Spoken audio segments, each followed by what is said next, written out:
It's not my problem. It's not my problem.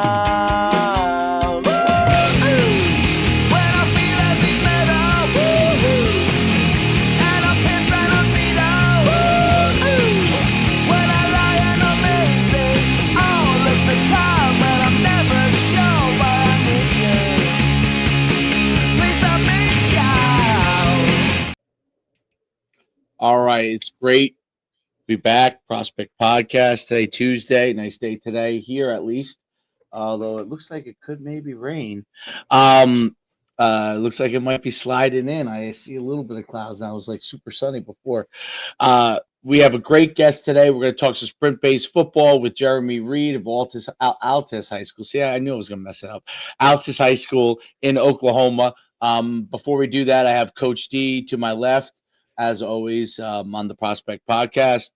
And as always, we're discussing some of the most important things within the high school coaching, college coaching space, and sprint baseball football is one of the big topics in developing topics within not just sports but football primarily, especially with the rise of Tony Holler and the Track Football Consortium and all those kind of things, and social media has kind of started taking that by storm, and we've had it.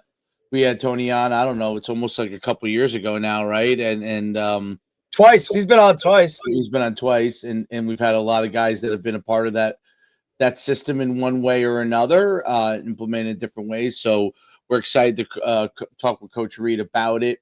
Coach Reed is not just coached at the high school level; he's also coached at the college level.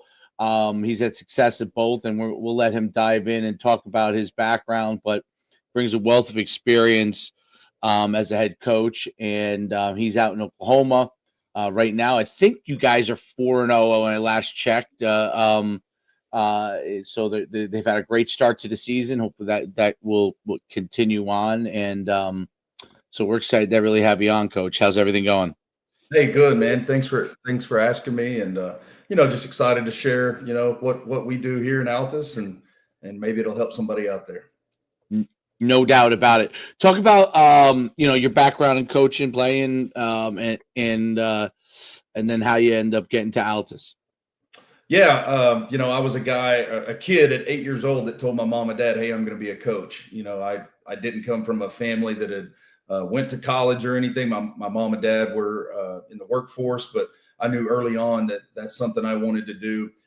Graduated high school and went on and played at Southeastern Oklahoma State in Eastern Oklahoma, a Division II school.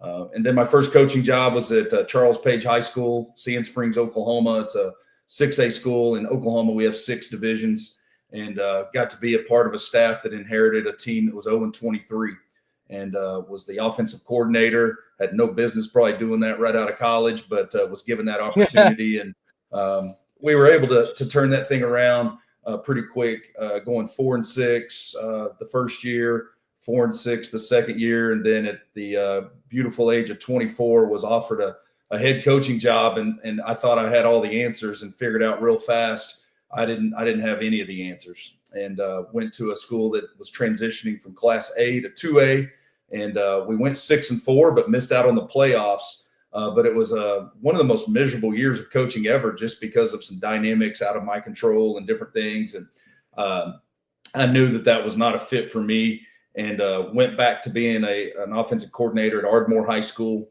It was a 5A at that time. It's now a 4A in Southern Oklahoma.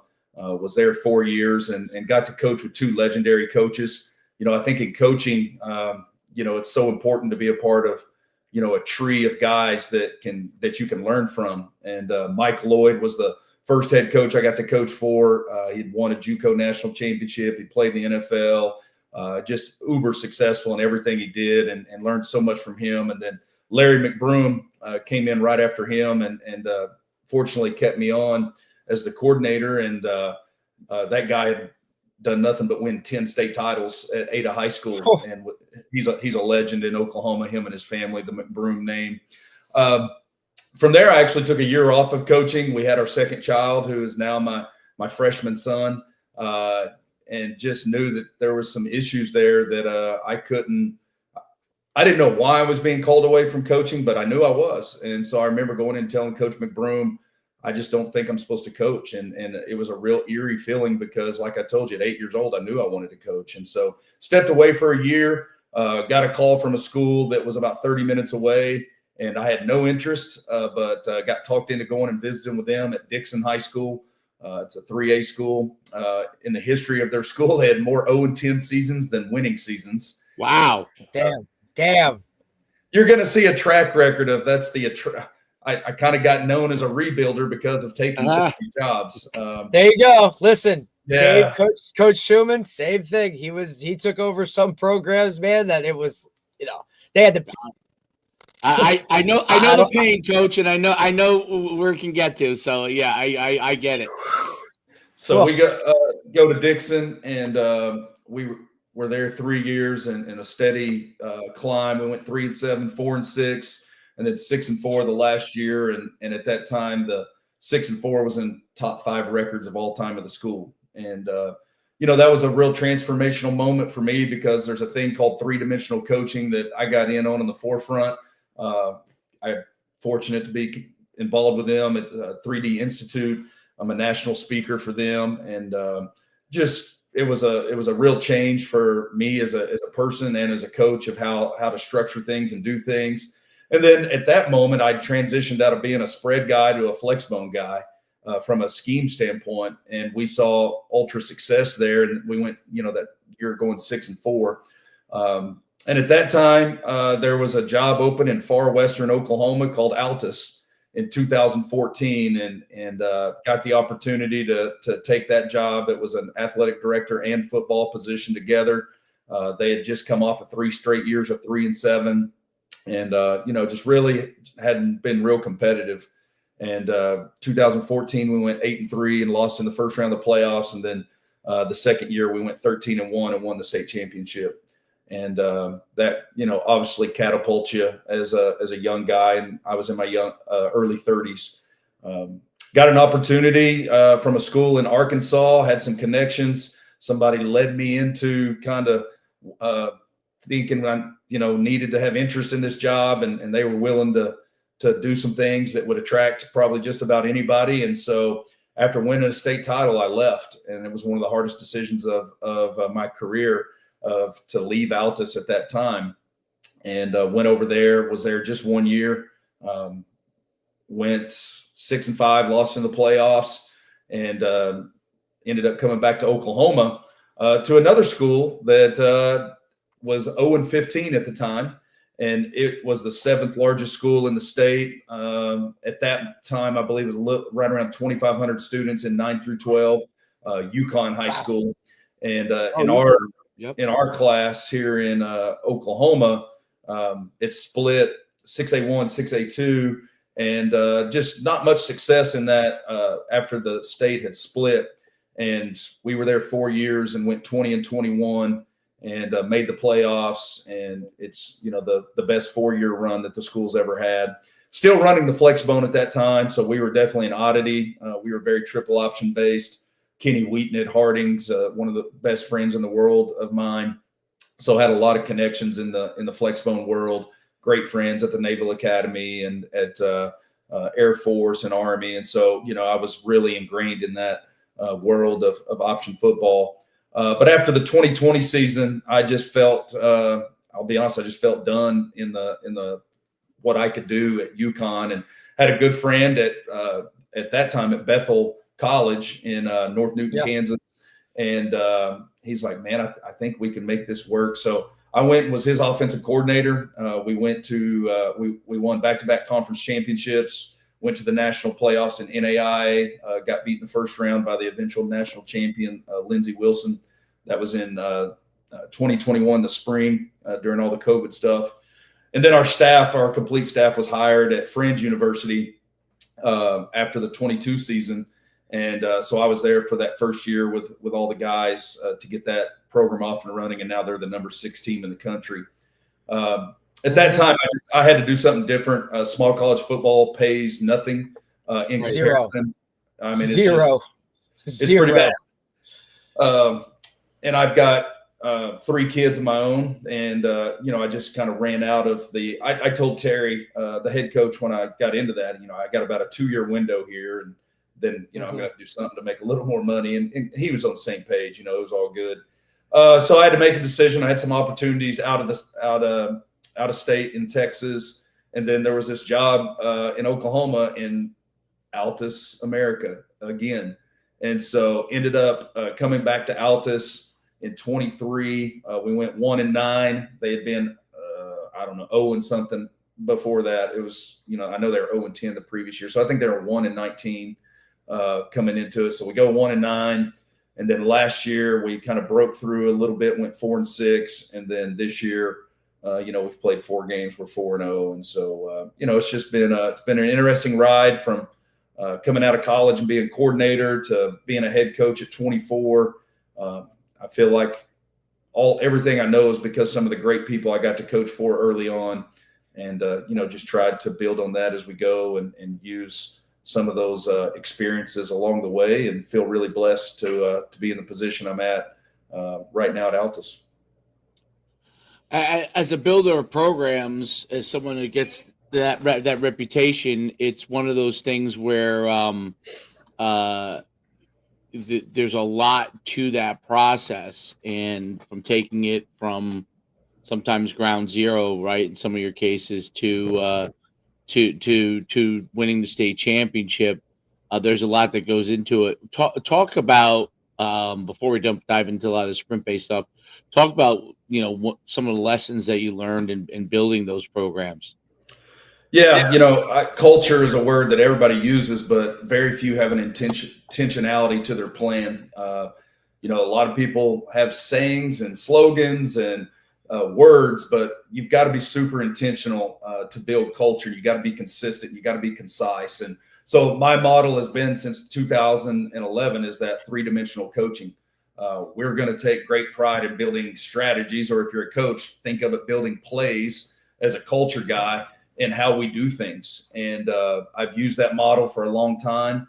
I believe that kids still are best when there's a routine, when there's high standards and high expectations. And so I feel like I'm the same person, whether I'm sitting here in my office or if I'm sitting at home or if we're coaching out on the field. I think transparency is the biggest key to being a leader. If people don't know who you are and where you came from, it's really hard to follow you as a leader. And so everything I do as far as building culture is about teaching kids how to be a great teammate, but also teaching our staff how to be a great teammate. And so I think it's the inside out approach for me. It goes staff, then players, and then community. And it's those 3 layers in that order that I try to build very, very intentionally and consistently of how we do some of our daily and weekly and yearly operations as we lay out our year calendar, and everybody in my program has it come December for the entire next year. But it's all through that 3-dimensional coaching that I've referenced, and building out that plan and having a strategy for motivation. What do you do when a kid, needs motivating and, they're consistently late? Is it a late problem, or is there something going on at home? Right. What about that kid that's struggling with confidence? Every athlete at some point develops some type of confidence issue. Well, did they forget how to do the skill and need 1,000,000 reps? Probably not. But I can do three things to bring back that confidence. I can show them past successes. I can show them others of like kind doing the same thing. Maybe it's a teammate. Maybe it's another high school athlete. Maybe it's a college athlete. And then we're going to make sure we shower them with affirmation during that time of struggle. So those are 3 strategies or 3 plays I'm going to run when I see a confidence issue. And I can keep going through, team cohesion. Is it individual or is it group? And we need both to build the team. And so through all of these different models, I'm going to try to do that consistently throughout the year to build a culture that is giving back to each other, and it's others before self. And it's all the same coach speak that everybody says, but we're going to have intentionality to how to run those plays to make it real and not just something we talk about. Talk about because when you're building a program, there's a not just a culture thing, but there's a demand level that you're placing on a group of individuals that probably have not experienced that demand level before.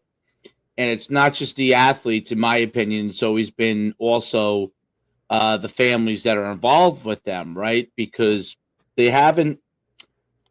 You don't have a lack of success by accident before that. So whoever the coach was before you probably didn't maybe have enough demanding, but he may have known how to coach football per se, scheme wise, but maybe didn't create demands. But part of it also could be, I always think that sometimes they didn't fight what was the current situation of the family culture, maybe with respect to sports, and the athlete culture with respect to sports. That's why I've usually found it wasn't that they, as they kind of dig it was like, oh, it wasn't really that I didn't know anything. It was that he didn't fight that part of it, right? And he wasn't willing to fight that part of it. And I always thought that was always, that might have been a skill set that I thought I had. I was willing to do that. I wasn't worried about what people thought about me. And you obviously want people to like you in order to build it. You got to have to, be able to have enough likability, but it's really respect, right? So it's really respect. And so what have you found that you've had to do to create that demand and develop those hard conversations that not just happen with kids, but also when a parent comes in and asks a question about, wow, there's a lot on this team. There's a lot of demands, right? And how have you handled that in the past? Because I found that that's been the thing that guys like you who build programs from the ground up do really, really well. Talk about that. Yeah, number one, I think you've got to figure out, are you going to be a coach that embraces parents, or are you going to be one that tries to push them away and just concentrate on the kids? And we all know examples of both. And if I'm being really honest, I would be a little more of like, parents, if you'll stay over there, I'll take great care of your kids. Don't worry about us. But in the last, I don't know, it's been a while, but I want to bring parents as close in as possible to make them feel like they are very much a part of the daily process. And the number one thing that you can do for parents is be a great communicator. I think if you are a great communicator, I think you alleviate a lot of issues that are very surface-based issues. And so easy ways to do that is, starting in the spring, I send out a weekly email every Sunday that lays out our entire week. And, I'm a very routine, structured-based person. So if I say practice gets out at 5:20, you can pretty much guarantee it's probably going to be right there around 5:20. And it's definitely not going to be 15 minutes past that.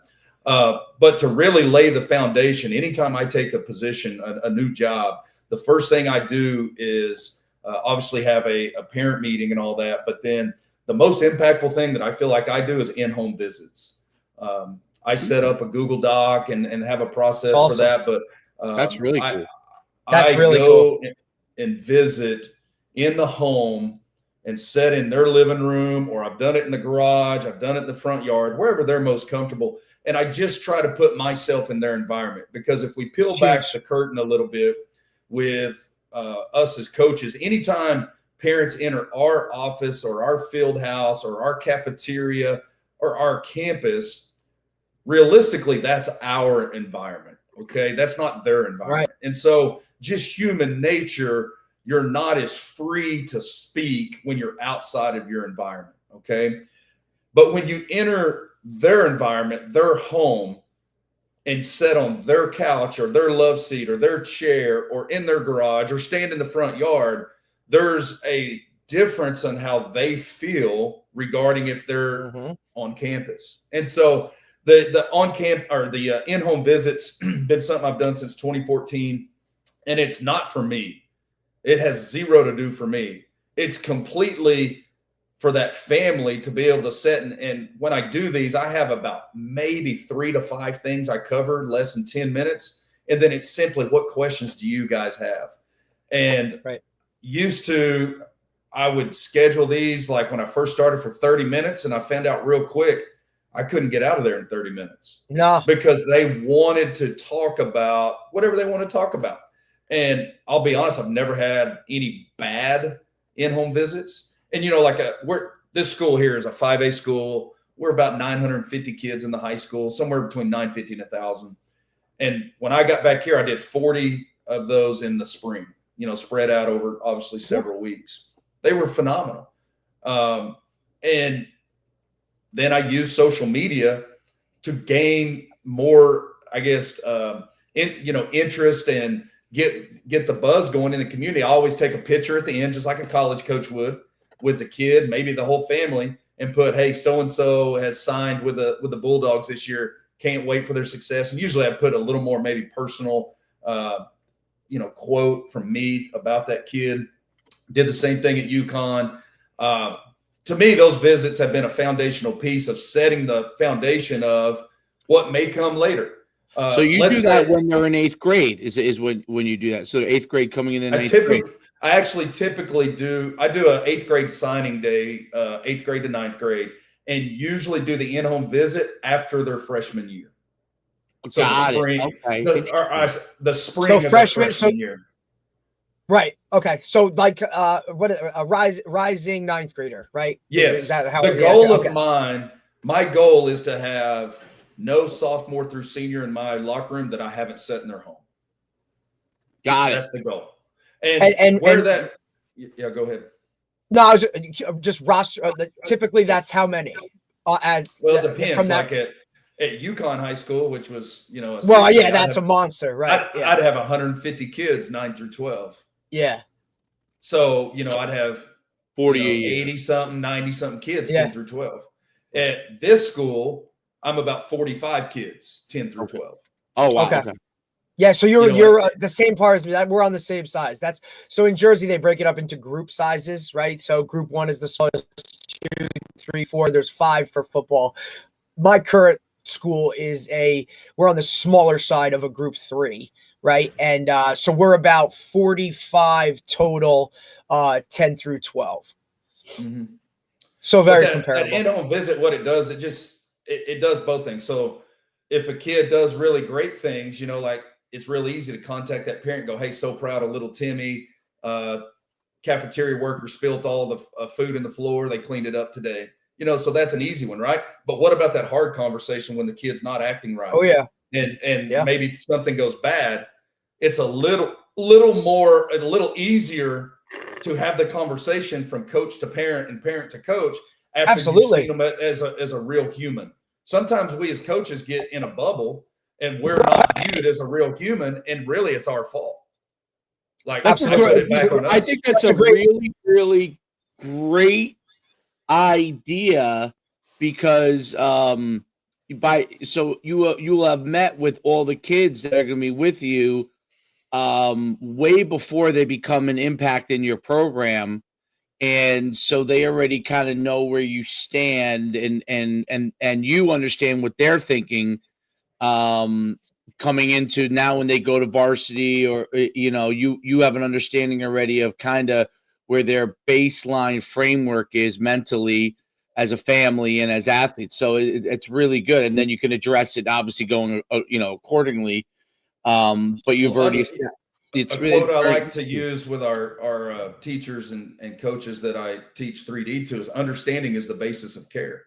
Yeah, absolutely. So 100%. It's a different element when a kid walks through the door and you can visually know exactly where they came from regarding their home, their environment, maybe Absolutely. A parent, maybe no parent.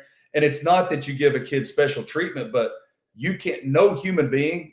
I hate when I hear coaches say, I treat everybody the same. No, you don't. No, you don't. It's impossible. I would hope you don't. We're humans. I would hope. We're humans. Exactly. And so me knowing where my locker room comes from helps me as a leader make a little better decision maybe on individual things. And so Absolutely. It was great at UConn too, because I had such a big staff. It was me plus how many? 13, 14. And then I had 10 middle school coaches. So it was like a 24 or 25 person staff back there.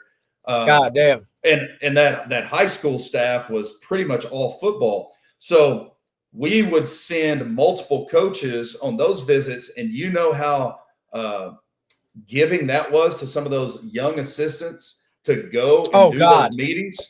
It prepared them for future things tremendously and opened their eyes. Like, our conversations as a staff after those meetings, phenomenal, of learning and teaching off of what those guys were seeing. So I mean, it's maybe not for everybody. It is very time consuming, but I think it's the foundational piece that we do to establish our program. Very, 100 very, Coach, very interesting. 100%. First time, honestly, it's the first of any coach we've ever interviewed. It's the first coach that I've ever heard that was doing that beyond, like, beyond being there from a recruiting standpoint, meaning like to make sure they come to their school, like really getting to know them. It's the first. I can't think of any coach that we've ever interviewed that has mentioned that. And I think it's phenomenal. I know a lot of coaches that do postseason meetings, all preseason meetings, all those kind of things. Always, as you would say, in their environment, which is at school or something near that area, right? So that's the first time that I've ever heard that. And we've done 200 and something podcasts. I think it's phenomenal. I think it's really, really phenomenal because it does give you that little insight that you need to have, that you've been in their home, right? You learn a little bit about them, and you've actually sat down with them and got insight, and the transparency. It's not that it goes beyond your normal transparency, right? So your normal transparency which is seems like it's phenomenal with your, from a communication standpoint, but it goes beyond that, right? It's an intimate understanding of who you are and what they are, which kind of takes it even more to the next level. So probably allows you to be transparent, and everybody understands where you're coming from. It's not just, hey, he's very transparent, and either I like it, I don't like it, what he's saying. It's also, okay, I've sat with him, I kind of understand a little bit of his personality, and when he's being transparent, I understand a little more where he's coming from on one of these things or these topics.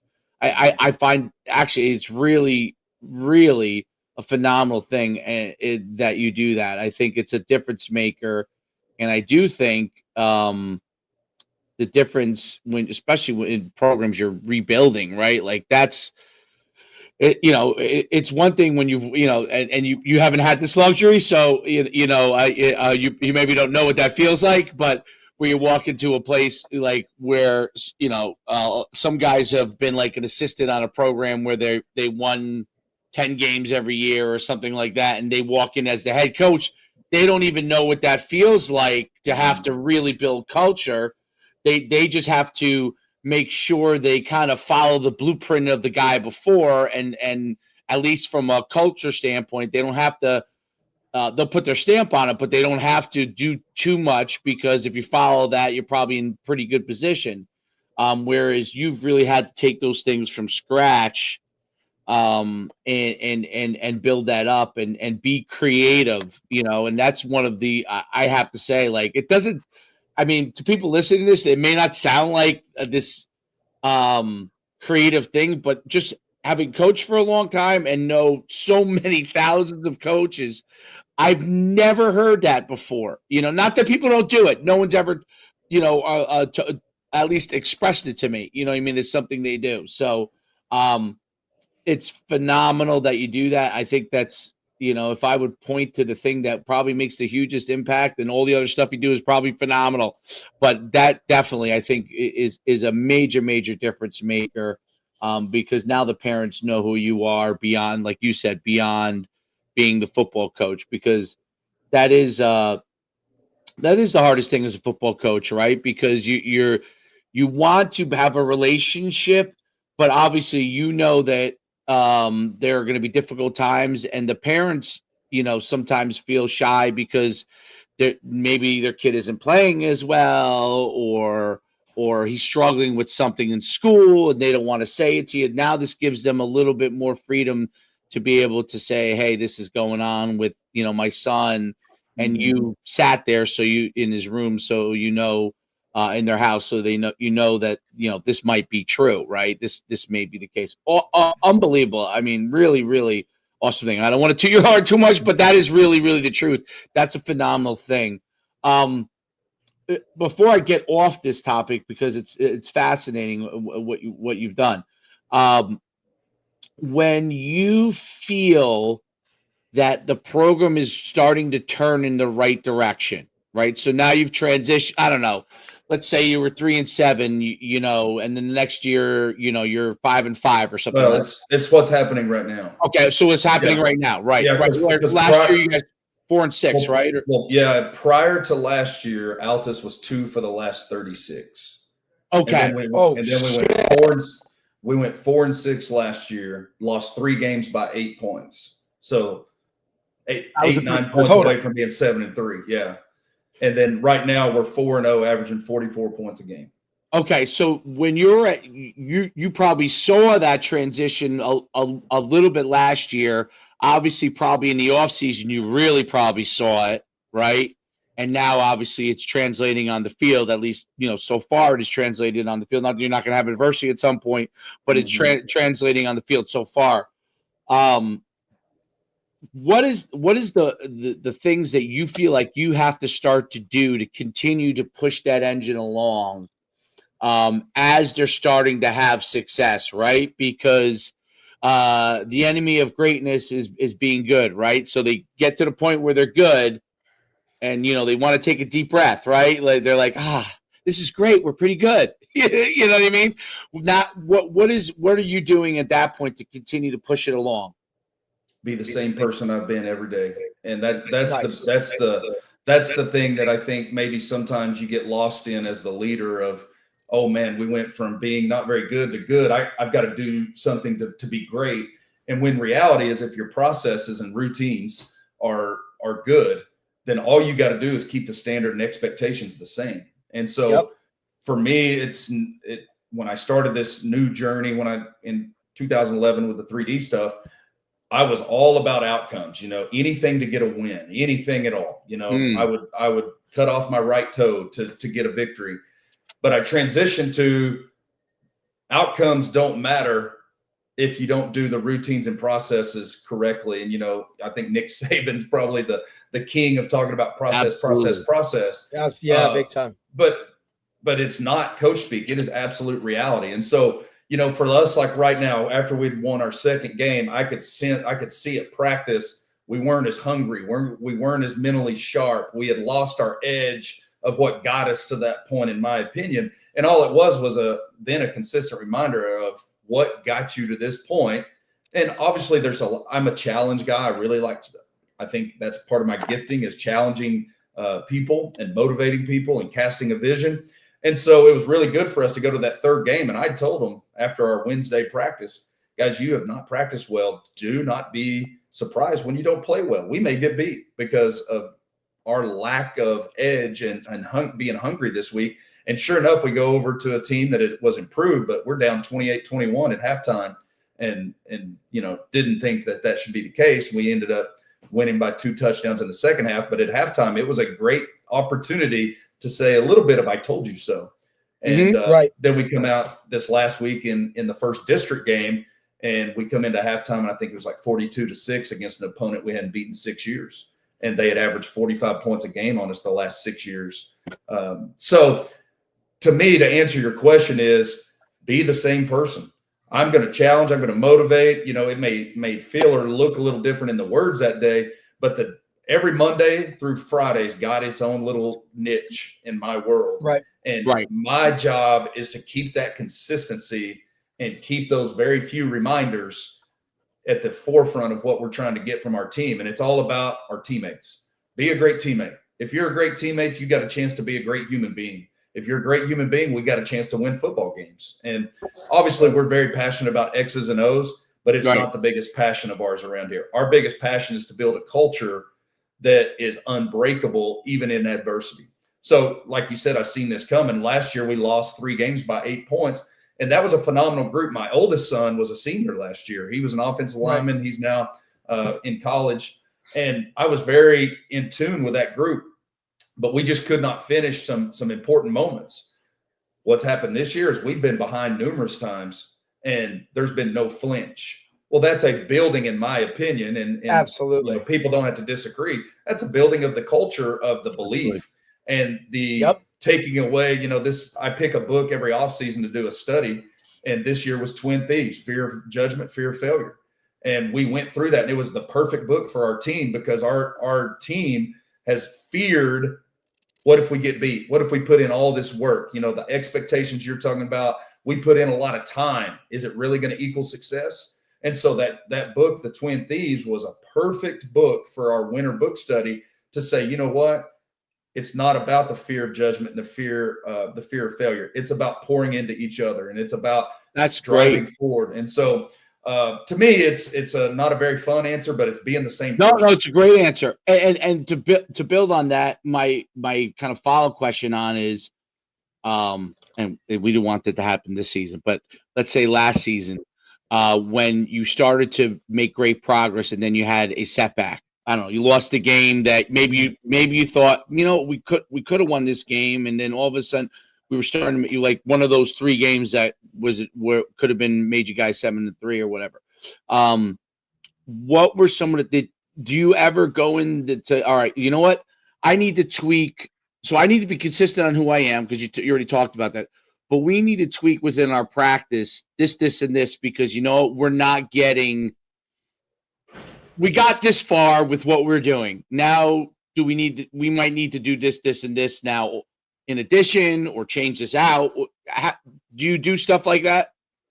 Very rarely. Okay.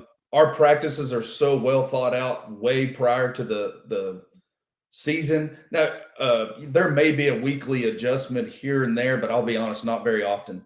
Our adjustments is way more through the culture piece, because I believe everything is done prior to the game to either win or lose you the game. And so X's and O's, in my opinion, has not got us defeated in any of these, but maybe the discipline of not doing the right assignment or jumping off sides. Execution. Well, to me To me, that all ties back to how many of you were late. We said to be here at 7:40 and you're here at 7:42. How many of you 100%. Don't have your lockers like we've talked about, where your blues are hanging on the right side and your girdle's on the left side and your helmet's facing out? We always point back to that stuff, details. Interesting. Coach, I it's just, it's literally, and it's hard, right? Because they're teenagers, they're this, right?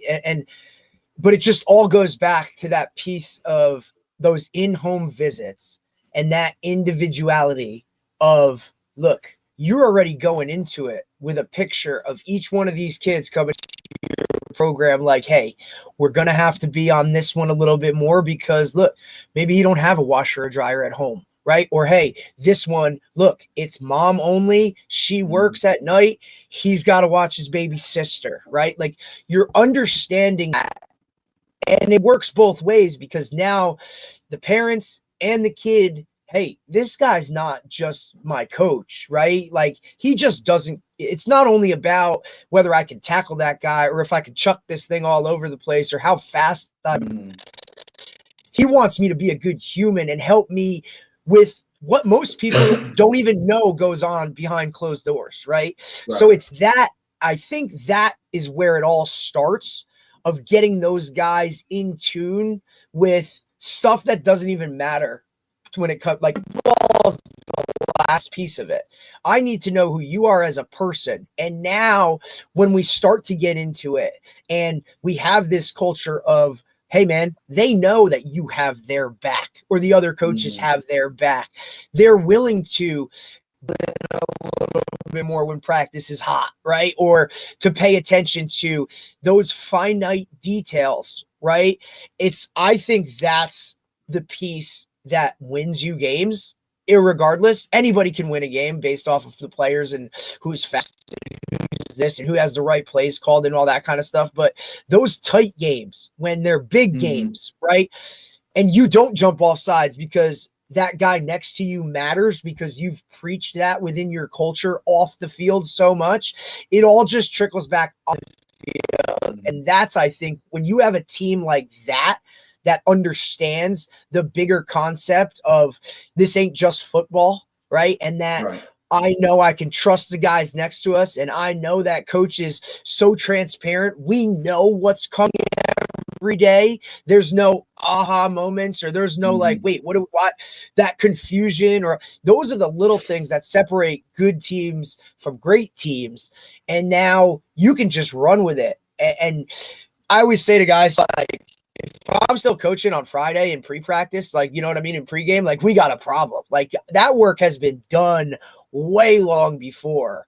And if we're still tweaking things or doing this or doing that, like, we ain't winning this game. I don't care who it is. You know what I mean? We beat a bad team, but those good teams where we really want to get to, right, where you guys have something like, you know, you get that ring or that banner goes up at the end of it, like, that's really, really important. I also think the other part too, especially in this day and age where everybody has a social media, all those things, the transparency in which you have with your parents are now going to give the, you know, hey man, like, why didn't you do what your coach told you to do? And that's old school culture, right? Like, but that was more like when we played, it was more disciplinary. It was more militant. Like, we listened out of fear. Right now, those guys and those parents are more willing to kind of side with you because they understand who you are as a person and what you're trying to build. I think we've had some moments, even you know, this year, even before our first game, that had to have some very hard conversations with some kids and parents. I will tell you, 100% of those parents backed what I was saying, and it was like old school, like you know, parents used to just do it automatically, and I'm not saying they did, right. But I mean, that definitely has a piece of it with the whole accountability and transparency. And I think, well, Coach, like, I understand that you're in it to help him be the best that he can be. So that's the part that I think is important, and I think that for the most part, because that's established fairly up front. If someone doesn't agree with what you're doing, let's say there is someone that's just like, hey, you know, Coach Reed, he's out of his mind. I know he sat in my house, and I like him personally, but I don't want to, you know. They know if they come to you that then that program may not be for them, right? Because you've had that conversation. So I think that's a good part of it too, is that if there is a disagreement at some point with a player and the parent and you, they know where you stand. So they know that if it's not able to be worked out, they kind of already know long in advance that there may be a reason because of that. I'm sure those things happen along the way as you're building the program up. Because as a guy who's built the program, there's no doubt that those things are going to happen throughout your years, because it's not a linear upways. It's always choppy as you're rising up. So, but then obviously if you keep getting four for ones, 8 for ones, 10 for ones in the right direction, over time it really goes there. And obviously it's going at Altus pretty quickly, right? Because you've been there before, you've already done it there, and they're really thrilled to have you back for those reasons, right? So which makes it really, really cool. I'm sure second round on that. And a lot of people don't go for a second round because you've done great things at a place, and you're like, in the back of your head, you're like, geez, can I do it again? You know what I mean? Like sometimes you feel like, gosh, should I leave sleeping dogs lie? You know what I mean? I already did it, and I think it's great that you're going back and doing that again and creating that opportunity. To jump in a little bit to sprint-based football, because obviously that's kind of the title of the whole thing. First of all, what made you kind of get into the sprint-based football world and kind of move to that? Well, there's two answers. So like I believe I told you guys back when I was at UConn, we were doing No Sweat Wednesday. What is that? I think Chip Kelly made it really popular back when he was at UCLA. Is that right? No, not UCLA. Oregon. When Chip Kelly was at Oregon, they did a deal where every win for us it'd be Wednesday. I think in college it might have been Thursday. But anyway, yeah, on Thursday. So it's basically you go practice, and then you have a day of what I would call just a mental day. You're not getting your body up to any type of sprint. So we were doing that at UConn, where we would practice on Monday, we'd practice on Tuesday. Wednesday was straight walkthrough type stuff of it's a mental day. And we got so much good out of it. And then I went on to college, and, the friend of mine was the head coach. And so told him about it. We started doing it in college. It was phenomenal. Became our favorite day of the week. So fast forward to the second answer, which is coming back to Altus. Like I said, they've been really, really poor in the win-loss column. And I just kind of looked around, evaluated a few things, not a lot, but I wanted to put a priority on speed just because of some things I had, done along the way. And so, did some reading on Tony Holler's stuff and reading a bunch of his articles that he had put out, and decided to reach out to, just on a whim, to Brian Kula with Kula Sports Performance. And ended up actually, has he? Yeah, we've had Brian. Coach, we've had I'm telling you, we've had Mark Hoover. I mean, I could just go through it. Like, you name it. We've had him on. That's awesome. Well, Brian's a great one. We've been partnered with him the last 3 years. They program all of our stuff. So that's awesome. I got connected with him. We're doing, we're Kula Sports Performance, just we're remote. We're in Oklahoma. At that time, he was in Colorado. And then there was and I knew about sprint-based football, just like probably a lot of people listening. You read it. Some things you read and go, I don't know if that's real. Like we're football. Right, yeah. You kind of coach the way you've been coached, and until you've been a part of it, you kind of have some, skepticism. So me and a guy that had coached with me at UConn, he's now with me at Altus. We went down to the sprint-based football clinic down in outside of Denton, Texas. Was there, and I was like, okay, we've been doing most of this, like literally probably 90%, but we are going all in on everything. And I'm always a guy, like I told you, I was flexible. Well, now we're air raid. We're leading the state in passing. I'm a guy with a freshman QB. Yeah, with a freshman QB. I'm always looking to find a competitive edge. I've been that way my whole coaching career, like schematics, off the field, culture. Like I always am looking for ways to grow. And so I felt like, especially with a limited roster, I don't have 100 kids like I had in 6A where I've got a full offense and a full defense, when we started this deal. I want to try to find a competitive advantage. And I loved the concept of it's better to be 80% in shape and 100% fresh. And it made a lot of sense to me. And so anyway, we just dove right in because we were trying to find a competitive edge is pretty much the short answer. And it has absolutely transformed our kids and the production we get, how we take care of them, their trust with us of how we take care of them. And then just how we've looked in second halves for the last 2 years has been totally different. Very, very cool. Very interesting stuff. What in the programming aspect of sprint-based football, like what are the most important things that you guys have implemented within it? Yeah, I think there's kind of a list of that. Number one, we're a big RPR team. We believe in doing RPR every day. There it is.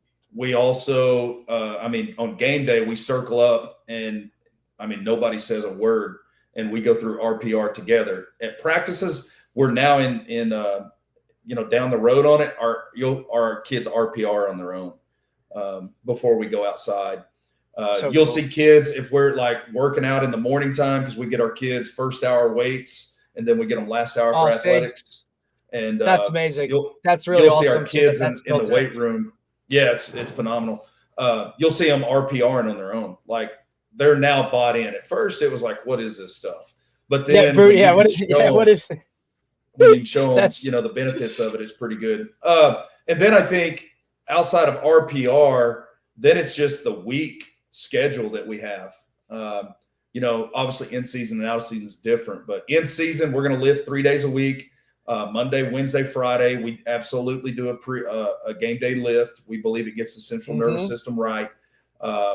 But Mondays are going to be our max velocity day. So Yesterday our guys are out there getting 2 flying 10s, and I'll go ahead and go through the week. Wednesday's our acceleration day, so that's what we call our 5.15s. And then Friday we're measuring our vertical jumps, and so we're rank, record, publish, all that stuff. Yesterday we're in week 5 of our football season, and we had the highest flying 10 average we've had yet, which is completely uncommon, for Absolutely. a grind team that I used to be.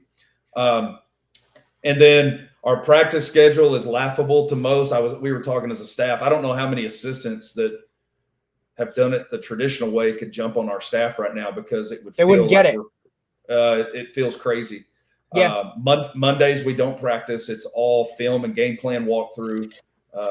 Kids are here for about an hour and a half, I would say, doing that, but we don't even dress out. Tuesday is a normal traditional football practice in helmets only. Wednesday is shells, so helmet and shoulder pads, and both of those days are 2 hours and 10 minutes, and that includes our warm-up, which our warm-up is not stretching. We don't do stretching. Hell no. It's a 10-minute, honestly, exercise through throwing the football. But it's 2 hours and 10 minutes, special teams and all. Thursday, we do not dress out. We call it mock game, but we're in and out in about 30 minutes on that day on the field. And then we don't bring our kids in on Saturday or Sunday. So when I started this process, the message to the staff was anything that interrupts the growth of speed will not be allowed. That was the message. I was very adamant that we were going to give this a full go on growing speed, and speed grows slow. And we've seen that. So last year on our team, and it was about the same number, 45 kids, we had 10 kids that ran over 20 miles an hour. And we use GPSs. We have 22 GPSs. We do that. This year we have 22 kids over 20 miles an hour. Damn. We have 11 kids over 21. And then on our approach vert, last year we had 16 kids over 30 inches. This year we've got 26 that jump over 30. So God damn. The numbers absolutely back up what we do. Right. As a football coach, I was never taught that less is more. And hell no. It's not how we were raised. It's not what we were I've also learned this. I've also come to grips with this. I will never tell a coach they're doing it the wrong way, because people win doing it so many different ways. The way I'm talking about right now may not fit the person listening to this or the next person that walks in my office wanting to talk to me about our program. Yeah. But for me, it works. This is the way that I feel like has transformed our team. And what I've seen from this is, number one, our coaching staff is fresher than I've ever seen a staff. They finished year still excited about football. Yeah. Our kids, they love the schedule. And some people will go, well, yeah, you're practicing 2 days a week. But that's not the point. Yeah, but those two practices are, you know what I mean? Like, that's the other part too. They're legit. The quality over the quantity. As a coach, if we start on Monday, our goal should be to get the highest performance possible on Friday night. Well, for years, I was not giving my team that opportunity, because my Monday, Tuesday, and Wednesday was burning them. And by Friday, they were giving everything they had, but they didn't have everything they needed. And so I believe that our players gain trust from us coaches because we're doing what we said. And I've been a guy that I'm a huge max rep guy on the field as far as practice. If I can get 32 reps in 10 minutes or 42 or 92, man, that's awesome. Tempo.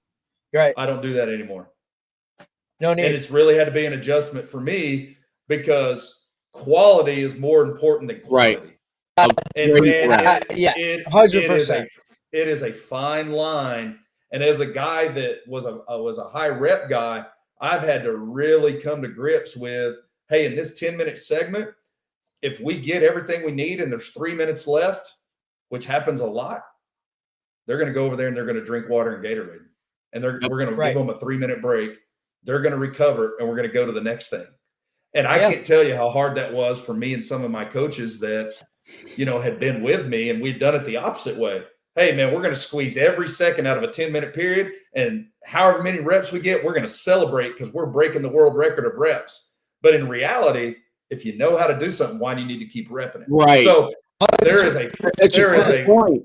And it's a great point. Do you feel the freshness of your players contributes to a better mindset throughout the game? Meaning, like, I think that, the hardest thing for kids, especially kids that are trying to build from losing to winning, right, is to stay with that winning mindset, that don't flinch mindset throughout the game. Do you feel that the ability that what you do with practice and the ability to keep them a little bit fresher contributes to them being able to handle more adversity in a game situation? Oh, 100%. Yeah. I mean, we all know the old saying, fatigue makes cowards of us all. Like, we've heard that. Okay. Yeah, it does. And it does, it makes your mind shut down. All we're trying to do is extend that period. Like, the old adage was my adage of, I'm going to make practice harder than a game. Right. And I just thought it was the right way. And that's the way I did it. Well, now, because of GPS, we know that our skill kids average about 8,500 yards in a game of, racking up those yards, walking, running, doesn't matter. About 8,500 yards is what our skill kids get in a game. You know how many we get in practice? 4,000 to 5,000 is the range. Right. So our goal is actually to try to be somewhere around half of the game, because we are trying to get to that performance state fresh as possible, where it is going to be hard to finish that game out in a hard game. And everybody, screams about conditioning and all that. Guys, even before sprint base, I hadn't conditioned in years regarding line up and run. We don't do that. Our practice takes care of that. And we're a high tempo offense that we go. And as far as on the field, we don't have one kid cramp. Right. But the other team in the first 4 games, absolutely wearing them out in the second half. Coach, that was the biggest eye opener for us this year, right? Because we're not all in on it, but we dabble in it, right? In terms of all the sprint based stuff and right there. So it really, that's kind of what it came down to, right? This is year 2 of a takeover of a traditional program where I'm at now. And what's nice is our track coach, right, is our freshman football coach, right? So he has indoor, outdoor track. He does it with his guys, right? So we just incorporated it within football itself. And that right there, that one thing that you talked about with cramping was one of the biggest tells for us. When we took over this program, it was, hey, this guy's a chronic cramper, or hey, this guy, they had problems with cramping, obviously. And it wasn't just, the first couple games of the year. It was throughout the season. Guys would just whatever. So we put in, a lot of the sprint based stuff. That was the biggest tell for us in our first games, right, of the season, when a lot of guys would, we look on the other side and, hey, it's a close game, and now their best player just cramped. Now he's out, right? Like, okay, what are we, and we weren't. And that was a big trust. Well, the cramping aspect of it, that was huge. The first game that last season, we're 100% sprint-based football. And, my coaches respect what I do a lot and trust me. But, man, there were still some guys in there that were like, man, I don't know about this. This is right. Yeah. Of course not, man. So yeah. We go to that first game, and we're up 2 touchdowns going into the third quarter, and we end up losing by 1 point. Well, every skill kid we had cramped in the third quarter. And I'm sitting there looking at my team at the end and not telling them, but in my brain going, I think I just got our kids beat. Like, I don't think I prepared. Right. Obviously, I screwed up. So, man, I was crushed and went through, immediately trying to figure out what in the world led to cramps. We're not supposed to be cramping. We did all these things right. Well, I had Brian Kula dig into our data, and he said, man, this all looks good. Send me your practice schedules. This all looks good. What came down to then is, okay, hydration. Okay, the kids weren't hydrating right. And so now we have a procedure we do every day at the end of practice of water, Gatorade, and then we also supplement a a product called Element that we live and die by. Mm-hmm. And then here's the other piece that I found out. Your body's got to get to max velocity enough during the week that it doesn't feel like it's shutting down on game day. Correct. So your brain's job is to keep you alive. Well, your brain don't care if you're roller skating or playing football. That don't matter to the brain. What matters is I got to keep you alive. And if you're not getting your body to that max velocity, but yet you're doing it in performance, I didn't realize that. So our kids weren't getting enough max velocity sprints. And so now we know, okay, certain group of our kids, like our skill kids, they probably get somewhere between 12 and 15 of those in a game. Well, we've got to get half of those on Wednesday. And then our linemen are going to get probably 4 to 5. We got to get half of Wednesday's our acceleration day. So we know every Wednesday at practice, it's built in. It's nothing special. It's inside our practice. When we're going our opening script or whatever we're doing, we're telling kids, hey, remember, you got to open up and go right here. And so now we get that data back off the GPS. We look and go, hey, we're good. No cramping since then. But I'm telling you, if there was an opportunity to back out on sprint-based football, I had the opportunity after that first game because it was a nightmare. It was an absolute nightmare, but it was a me problem. Yep. Not a sprint-based football program, and I learned from it. We hadn't had a problem since. I realized that, and I also think that's with my young kids, the 10-year-olds now, because we've implemented the program, and as you've been going through, and like we practice, like I don't know, usually around like an hour and 45 minutes, not super long. It's young kids, but we implement the sprint-based football program, and what I realized we've been rolling, and we lost the game this week, and we kind of struggled in the second half. We were leading, but it was finally another team that was very good, right? And I realized that there was a mental fatigue level, and we talked about it. And what we realized, I was like, it's not that they're not in shape. Like, we don't want to dive off of the thing that's been getting us really successful. What we realized is we were not doing enough full out reps with our guys, sprint based on plays. So meaning like the guys who were the skill guys, the linemen probably got enough of it. Okay. But it was our skill guys that were stuck because you're giving them the ball more, right? And all that kind of stuff. They have to run long. And I realized we didn't get them enough because I saw the guys who really started to struggle is when you needed them to carry the load more was the skill guys, right? And we talked about it after, and we were like, we got to get them more full speed, full reps on it. It's not, and so they have those reps at full speed, because if they don't have enough of them at full speed, it's not I don't want people to think it's a plethora. It's just what you're talking about, that 50% threshold, enough of them, they weren't getting enough of them at full speed. And so it's something that we can fix with them pretty quickly. And that will hopefully help them with the mental fatigue, and look, when you have younger kids, there are other things that sometimes come in. A guy hits you hard. You don't expect that, whatever, when they're younger, but for the most part, that's what we kind of like, that's what we're missing. We were missing that. And there's one reason why I asked you the questions about like when you're rolling, you know what I mean? You're hesitant to like, you're kind of, we realized our practices wasn't as good the last week. And we're like, we were worried about it. It wasn't until the second half of that game. And we were like, done. We're like, and we talked about it after. That's what it is. That's what's missing when we're playing a team of equal caliber or maybe even slightly better. Right. And that's what we were missing.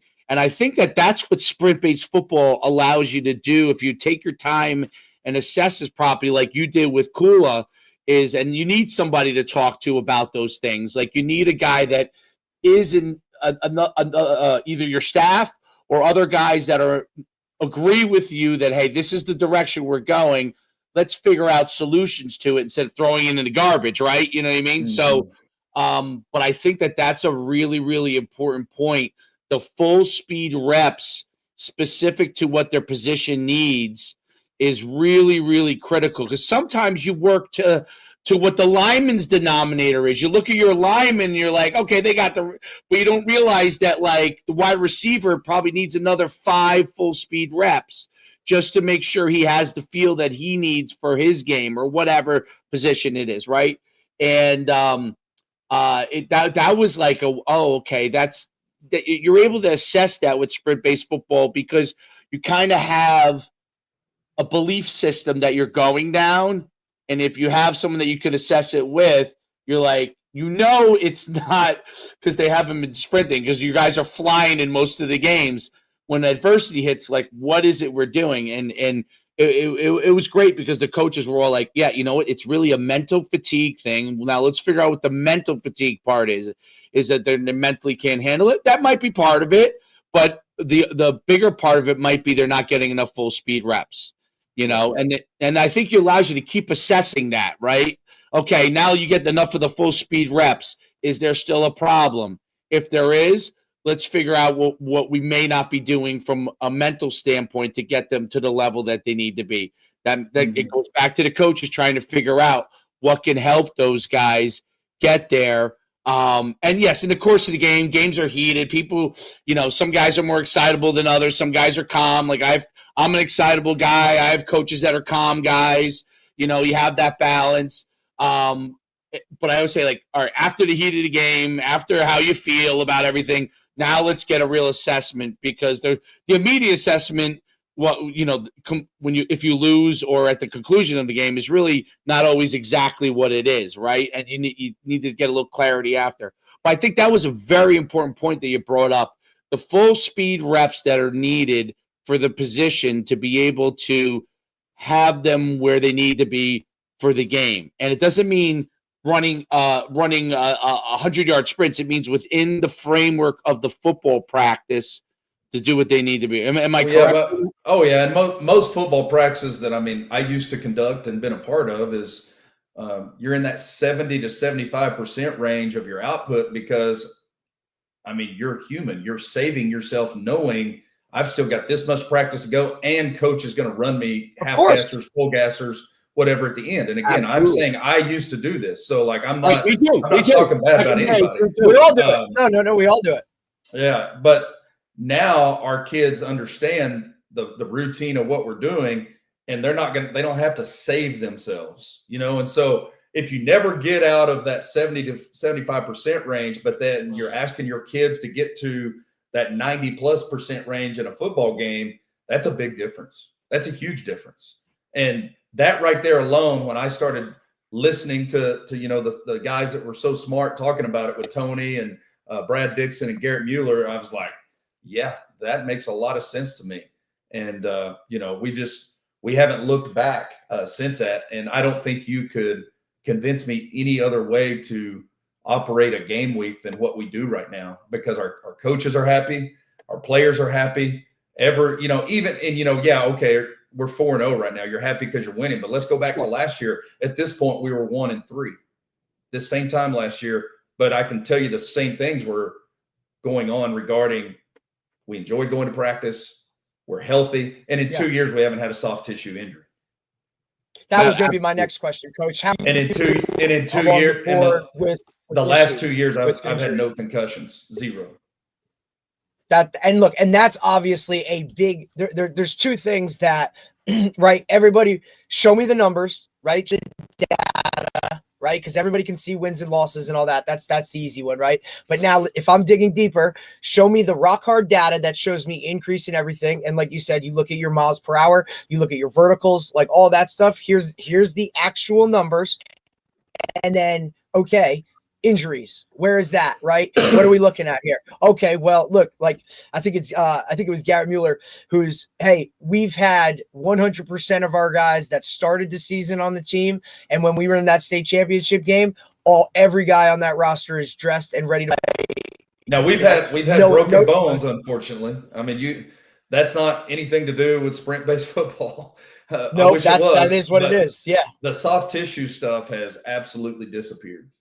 Right. And you're talking too, like you look at a roster of 45 guys, right? That one injury, that is a soft tissue and keeps the guy out for, 4 to 5 weeks. That's your season. That could be, hey, now I got to play somebody who's not ready yet. He will be, but he's not yet. You're putting him in a bad position, or you got to, like, you need every single guy on that roster to have a role and play significant stuff. That one injury could now derail everything and all the work of the others just based off of that.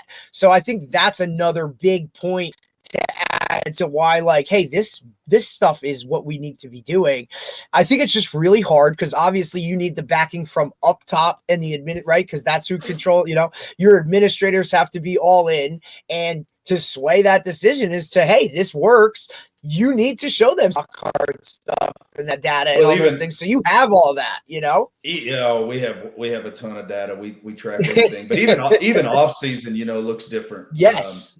We definitely have a strength portion. We do not ever sacrifice the weight room, but we're very general. And just the way it worked out, that was a Brian Kula philosophy when we partnered with him, and it just partnered really well with, the sprint based.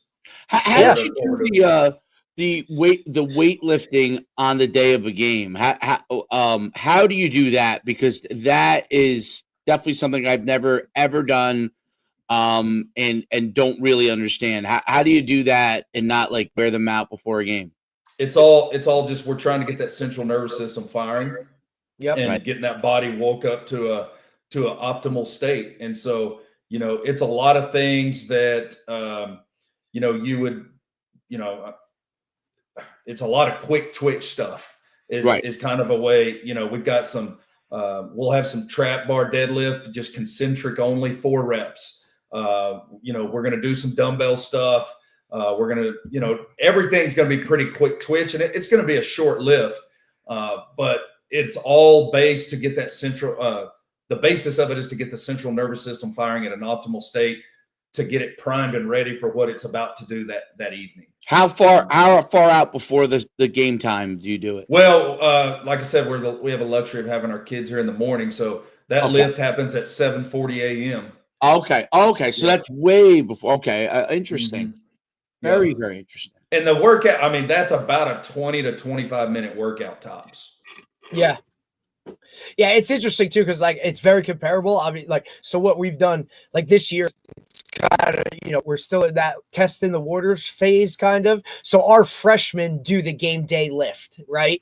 And we've seen it just, I mean, who needs warm-ups at that point? You know what I'm saying? Like, yeah, you need to go out and throw a football, you need to fire whatever that is, but those guys are rocking, ready to go, because we looked at some of the data that we've tracked the last couple of years, and we're a quote slow starting team. Well, why is that? It's because they don't get going until midway through the first or after a series or two, right? So to kind of move that needle a little bit with the game day lift, get them kind of going, right? We've been a fast starting team now on the front, you know what I mean? So the experiment is working, and it's showing and tracking everywhere where we need to go.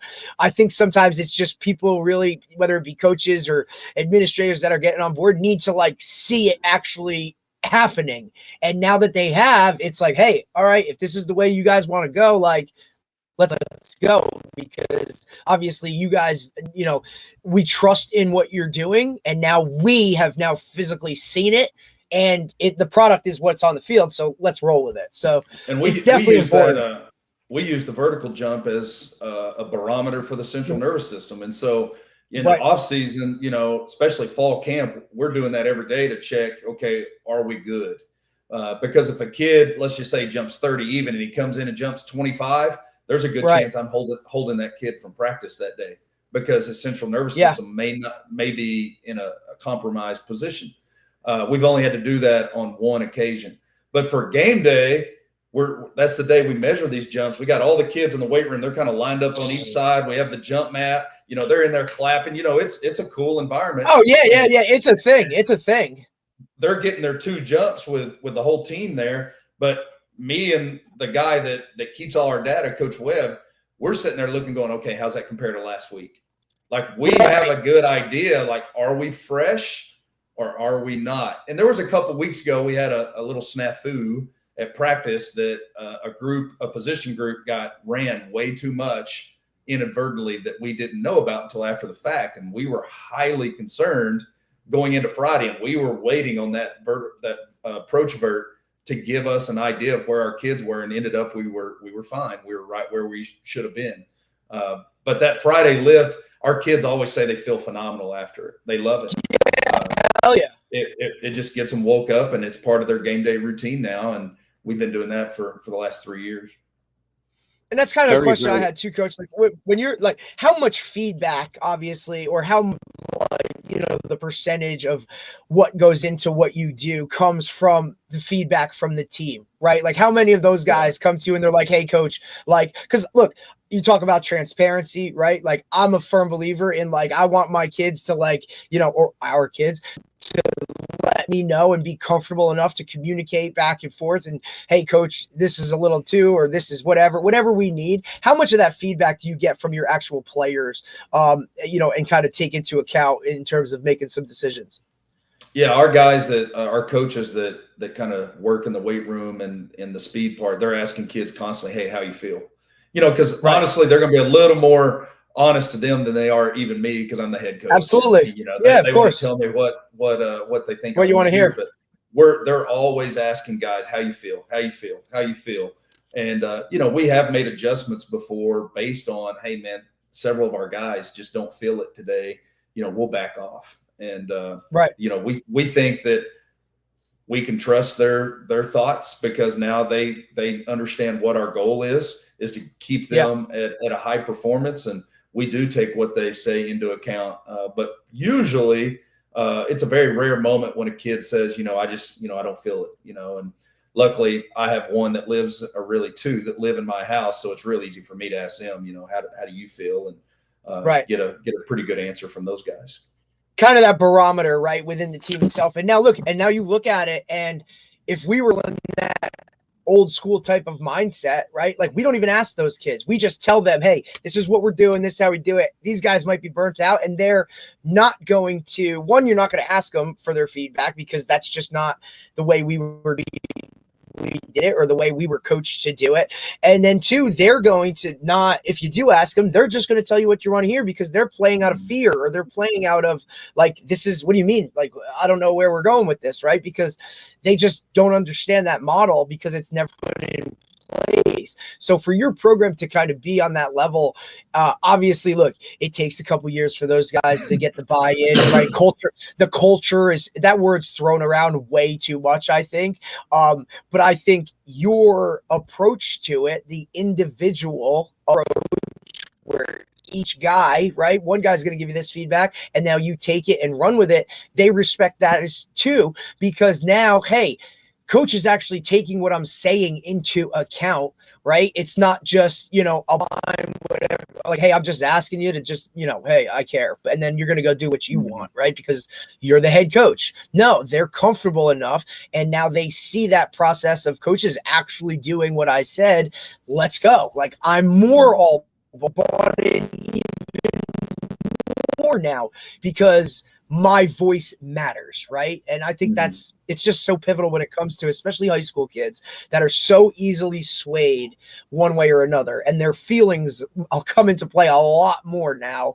That one-on-one approach, it just goes to everything, that foundation, that groundwork, that structure, because I firmly believe that kids, even nowadays, they got so many things going on, structure is always that safety net under the trapeze. They have that to always fall back on. We know what Monday is going to be. We know what Tuesday is going to be. We know what coach is expecting of us on these certain days, what I need to take care of on my own to put myself in that prime time state for Friday night. And then also, like, we're not going to overdo it. If we do something well, that's it. We're done. Let's go. They respect that we're not just pounding it and grinding and the grinding. We gotta be tough. We gotta this, we gotta that. That's the other question too. I think that comes up a lot when guys talk about sprint-based football. And I kind of, this is kind of, my final question. Everybody always incorporates, right? Like, you're only in helmets, you're only in shells, you're only, quote, real practice in 2 days a week, right? Like, well, how are we going to be tough? How are we going to come out and bang with the big boys, right? Are we going to still be a physical team, right? Even you said you went to air raid, right? So a lot of guys associate air raid with, hey, you're not very physical or whatnot. How do you combat those things, Coach, when it comes to your team being physically ready for a violent game on Friday night? Yeah, the fresher you are, the more violent you are is my approach. And luckily, before this, I was a flex bone guy that we never practice against anything but coaches and bags ever. Yeah. Because you ain't going to get a good look live. And so I already had the philosophy of lining 11 human beings in most high school football settings against – now, granted, the bigger schools can do it if you're one way.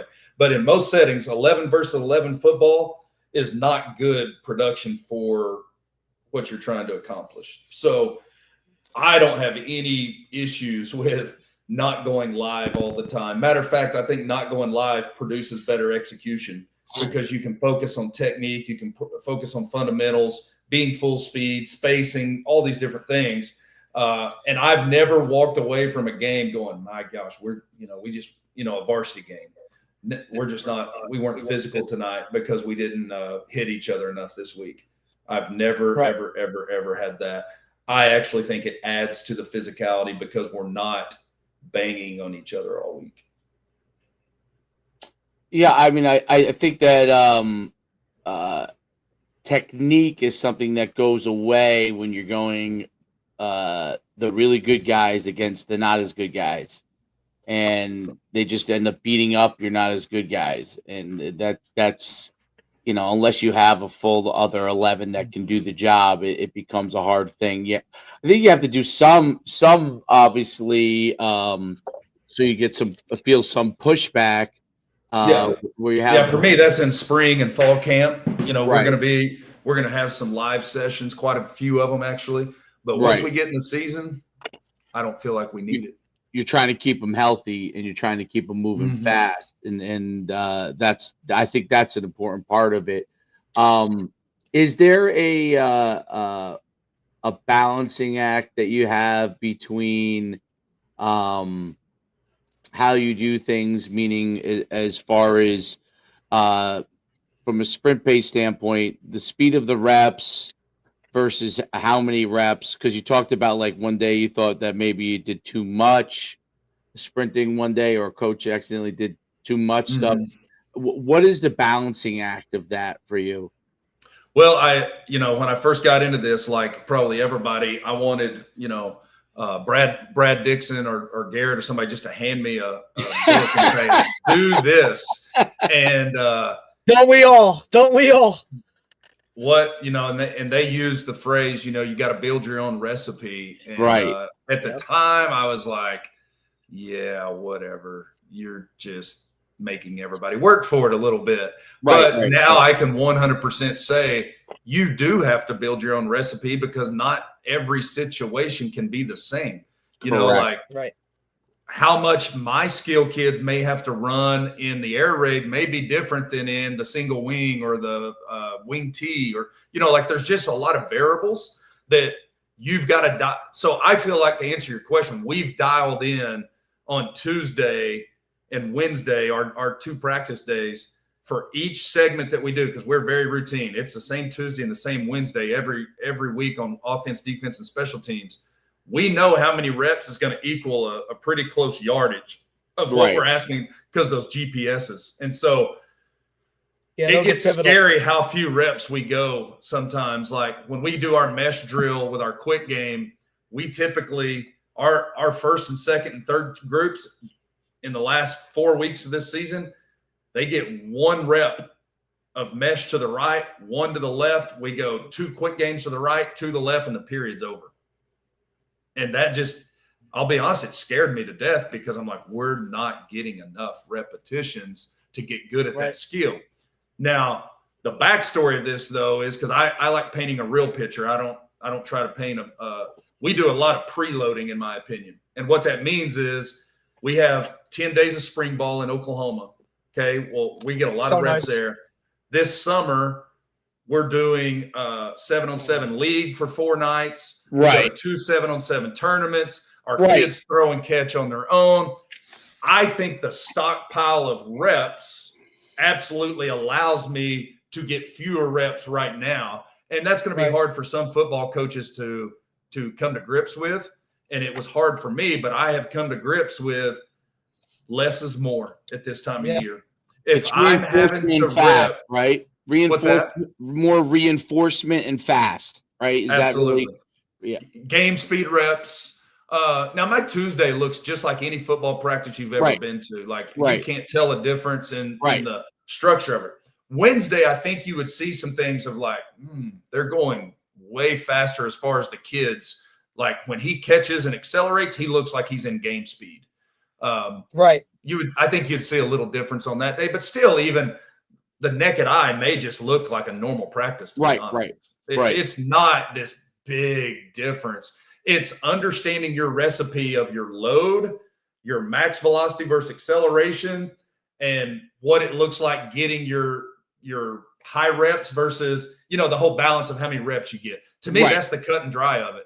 And I can't tell you how it looks in your program or any other guy, but I know what it looks like in mine to get it right for a Friday. And honestly, it takes some time to get what that recipe is. Like, it's not a cut and dry, like do this or do that.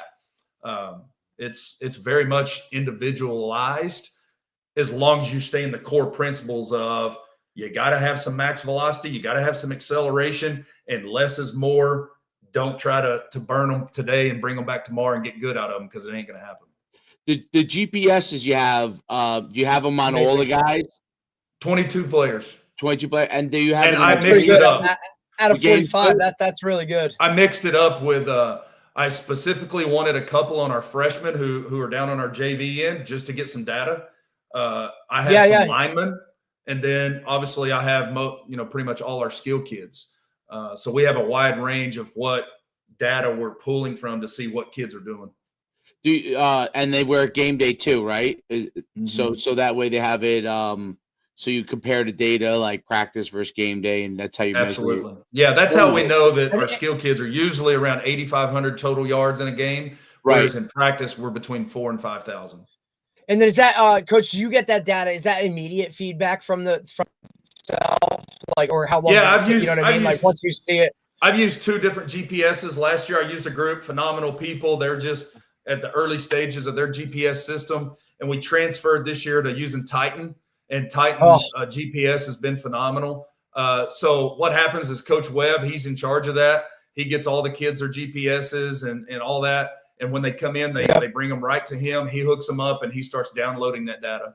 We'll have it if practice ends at 5:20, he'll be telling me the data by, I don't know, maybe 6 o'clock, 5:45. It just differs. Very, very cool stuff. It's so cool. So cool. Coach, I really appreciate you coming on. Really, really learned a ton. You're obviously a fantastic coach. You're doing great things. So much continued success to you. Hopefully maybe we touch base after the season, all good things, and and we'll go from there. So really awesome stuff, and best of continued luck with everything, and have a great rest of the season. Yeah, I appreciate you guys having me on. All right. Thanks, Coach. Appreciate you taking the time, man. Good luck. Bye. You bet. That was great stuff, dude. Like, awesome, man. Wow. Well, yeah, like wow stuff. So very, very interesting stuff. He was really good forthcoming with a lot of stuff too, as well, which I think is really great. Like, it's kind of the trend with those guys, right? Like because majority of coaches are conditioned to just do what they had done, or what, how they were coached, or, you know what I mean? Like, I feel like a lot of these guys that have hit on, the sprint-based football stuff are so willing to put it out there and want to help other guys, because there is such a small group that does it this way. You know what I mean? Like, they want to put it out there for other people to be like, hey man, if you're struggling, or you're this or you're that, like, well, that checks a lot of the boxes that, I was in that position. And then when I went to this, it helped us. So maybe it can help you. But I think the other part too is none of these guys push it on you, right? All they say is, like, hey, this works for us. It might work for you. You know what I mean? Like, because, a lot of guys want to come in and say, hey, there's this, very forthcoming in terms of, hey, man, like, this is just how we do it. It works for us. It might not work for you, but you can figure out a way to make it work for you if you want it to, right? You got to, do this or that. It's a lot of, like you said, very individualized types of things. You got to know your team inside and out. Honestly, obviously, like, we talk about in-home visits. Like, that's something it's just on a different level of what it takes. And are you willing to do that as a coach and take that extra time of doing all of that? Or are you comfortable enough doing that, right? Like, some guys want to, keep it. This is coaching. This is my. Titan got bought by Huddle, I guess. Yeah. Just recently. I mean, look, there's a lot of those. I feel like, obviously there's a lot of those companies out there now, in terms of what you want to use. And obviously, there's a price to it, which is always a factor when it comes to, coaching in high school and whatnot, in terms of, can I hit that price point? But to have 22 of those units to help track that, you know what I mean? Like, obviously, he feels like it's worth it. I love that he's tracking the freshmen to see kind of how that's all working, right, with the younger kids, to kind of build it up and whatnot. But look, to get that feedback and that data, like, that's huge, right? And all that kind of stuff. I love the game day lift. I think that's just takes it to a different level of, central nervous system and all that other kind of stuff. Like, we're talking science here, guys, right? Like, physical, stuff. Like, I love that. It's not studied yet, so it's not science yet. I would say it's more anecdotal, meaning I've had experience and had success with it. Science would be, I would say, in the tracking element of everything, like the tracking element of the miles per hour, how fast you're running, the distance you're covering from week to week, the improvements of your times. I think that would be the science part of it. The down the line, there will have to become some testing element of it, because now, not that there ever was in football the other way. That was always a hunch too. I mean, it's not like there was never any tracking in the old days. You just, you did it. But I think eventually there will have to be studies. Like, let's say you study brick football. Here's the plot items associated with all the players we're tracking, and let's track this over the course of a season, and then draw data points, and then do that on 20 programs. You know what I mean? To get a study to see if these things are consistent.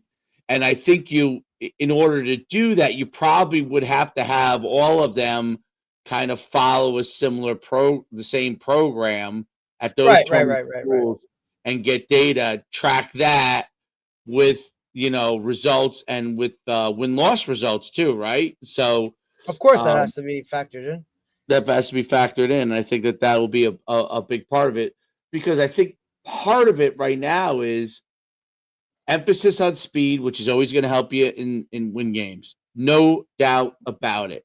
Speed and explosion helps you win games. So if you are a little bit faster and a little more explosive, you probably are going to be a little bit more athletic, and you're probably going to win more games because of that. Yes. The second element that I do see in coaches that are implementing the sprint-based football, for the most part, is they're coaches that are always willing to learn, right? Absolutely. And take risks. And in general, calculated risks, right? In general, those Correct. guys are probably pretty successful people to begin with. You know what I'm saying? Right. Yep, absolutely. Like, no matter what system you were telling them they should follow, they would probably just go all in on it. Because that's who they are as people. That's who they are as people. Look, so you're not doing in-home visits with your rising freshman, right? If you're not all in, you know what I'm saying? Like, it's just And look, honestly, No, look, not it's at all. something that it's just shit. You know what I'm saying? Now, look, there are a lot of guys that would hide behind the we're public school coaches, and where's the line in terms of, you know what I mean? Like, Schools may frown upon that. your boss may tell you You can't do it. that. Are you out of your mind? That's a Like, different there are conversation. some things. Absolutely. But if you can look, there's also his program, he gets them in the morning for a lift and he gets them the last block of the day for football. What are we talking about? That makes it really easy to have, not easy. That's wrong to say it that way, but that makes a 2 hour and 10 minute practice a lot more, you know what I mean? Because you're taking care of some of that other stuff within practice at 7 a.m. and then at 3 o'clock. Hour and a half. Holy shit. 10 practices in the spring. You know what I'm saying? Like the amount of stuff that is just, and now that's look, why you would need a study, in my opinion, because you would need a Correct. study, even though I am a big believer, obviously, in all this. But I think you God, would need a it's study. just so awesome, dude.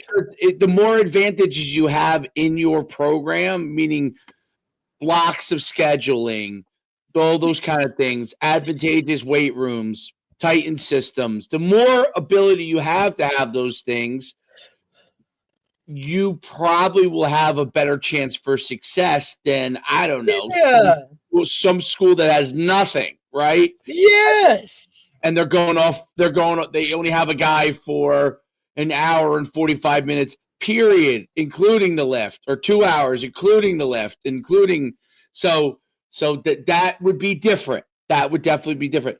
But I think as a whole, yeah, I mean, I think that the guys that are willing to do this stuff are also probably innovators. I would love to see a study, because I see a lot of stuff. Like, I watch a lot of Tony stuff, and as like, obviously most comments are favorable, but there are a lot of coaches that challenge it when I see in the comments. 100%. And oh God, yeah, dude, because it's against a lot of their valid points. Absolutely. Which is always the argument. Yep. They have some valid points. And none of it really has to do with hitting, because I don't think anyone ever challenges from a hitting standpoint. It's more along the lines of, how do we know that this stuff really works, and it isn't like I said, just a great guy who is a great coach to begin with, implementing or has great players, or they can do that stuff there because they have that time in the morning and the time in the afternoon, or because the program and the school is willing to allow him to go and have those in-home visits. But that's part of coaching. And figuring out ways to do that. Needed. I think a study is needed, because damn right. You take, everyone has to have the same exact time, the same system, the same, it has to be followed, and then you could go results, right? You start getting results, and see, and then you could say emphatically, same thing with the RPR. RPR is great. I enjoy it when I do it. Someone said you need more studies to know how well it works with regular scientific data, right? And so it's just like, if someone says to me, which I believe in it, but if someone just says, "Oh, this is the way it works," and it just works, it's like, okay, I get that you feel it works. Where's the data on where it works, right? So we want to continue to get that data. Like, 20 programs do RPR. Those 20 programs had an increase in winning percentage of 20%. They had a decrease in injuries of 20%. You know what I mean? And start to get those things. Because when I go to the highest level, and that's the thing I want to know down the line. When I go to the highest level, when I go to the NFL, okay, I want to know what guys are doing this, what guys are not, right? And they're all in the NFL. They all have similar practice schedules, right? So, does anyone do sprint-based practicing? does anyone do within their time schedule? And because they all have the same exact rules, the NFL, as far as how long you're allowed to practice, how much contact you're allowed. Everything's exactly the same at the NFL from every team. Right. Doesn't mean the way they doesn't mean the way they practice is the same, but the number of time, they have a limited time window. They all have the same parameters because of collective bargaining. And if someone down the line that kind of goes all in sprint-based football, maybe some of them already are.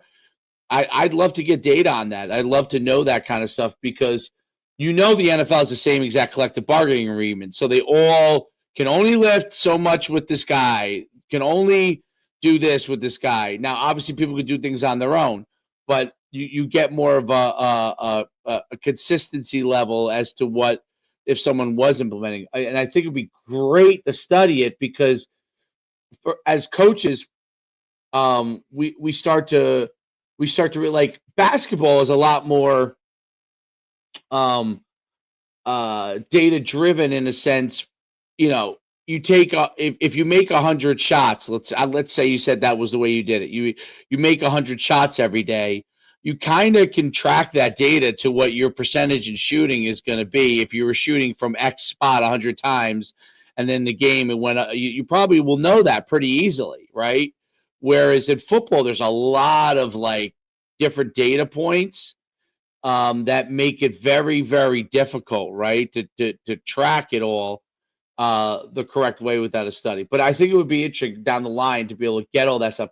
I mean, Titans integrating. I'm just looking at this with GPS with Huddle. Like they're going to try and bring every piece of data to you that they can, which is going to be really interesting because it'll be pretty cool to have like a lot of information on your player, and then absolutely.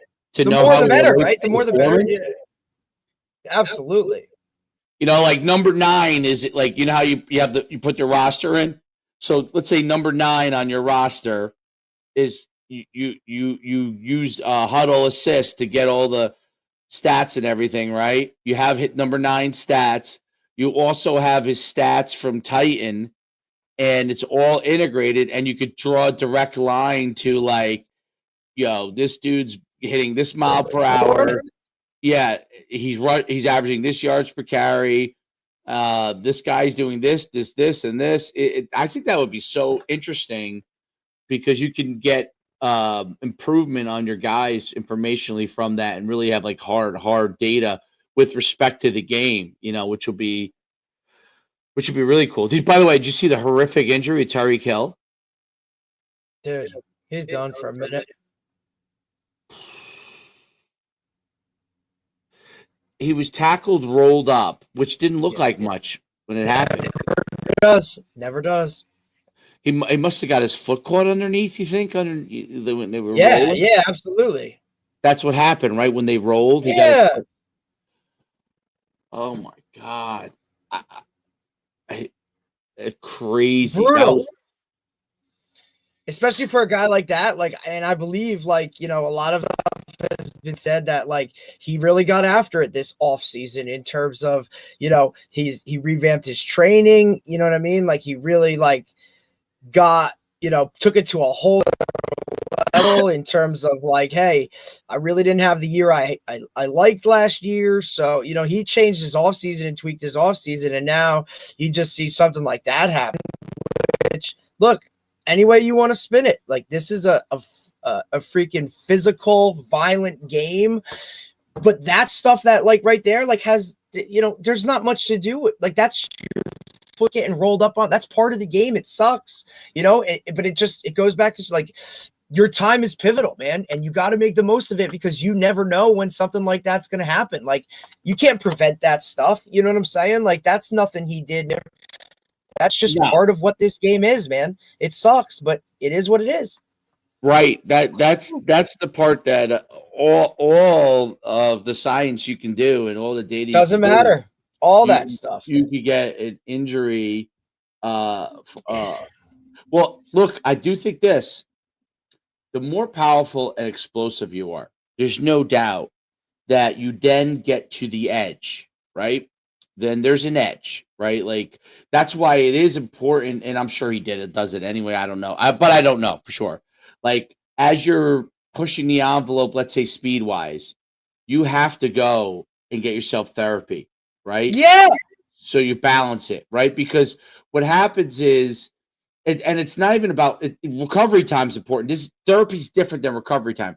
Therapy is like balancing out the issues that are going on because you're becoming so explosive and so fast, and in your body is on a fine line, especially as you're older, and you know you reach your like physical pure maturity, meaning your biggest amount of muscle mass as you reach around 30 or whatever, biggest amount of muscle mass combined with you're just about to start to slow down a little bit, and you're pushing the envelope to maintain something you maybe once had and all that kind of stuff.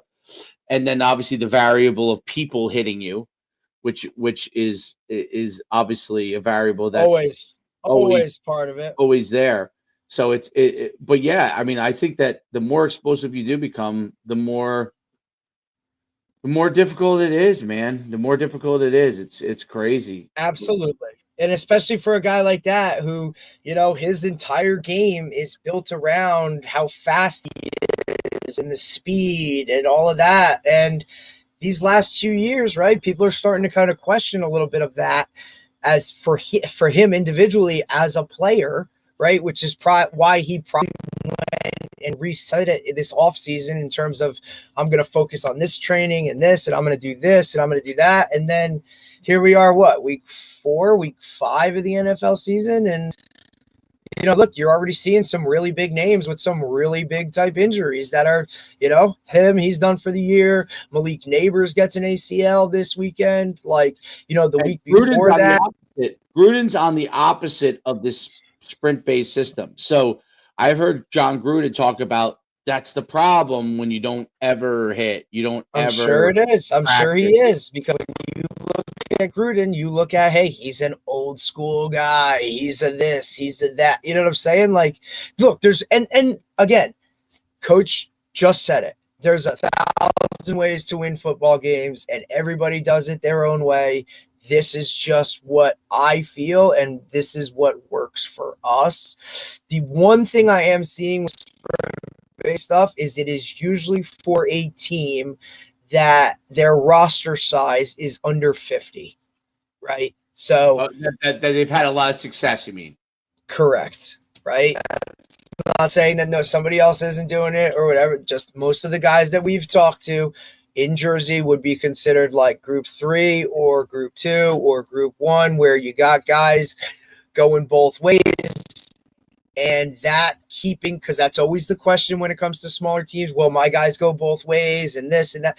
Okay, which means you really have to be smart about what you do during the week. You can't grind them and kill them run them into the ground during the week, because on Friday night, when you need them to be at their peak, if you've crushed them Monday through Thursday, how are they going to perform? And that's really kind of one of those things, like, how do we get this done? He talked about he never even goes 11 on 11, because is the juice worth the squeeze throwing 11 guys on scout out there? What are they really going to give me?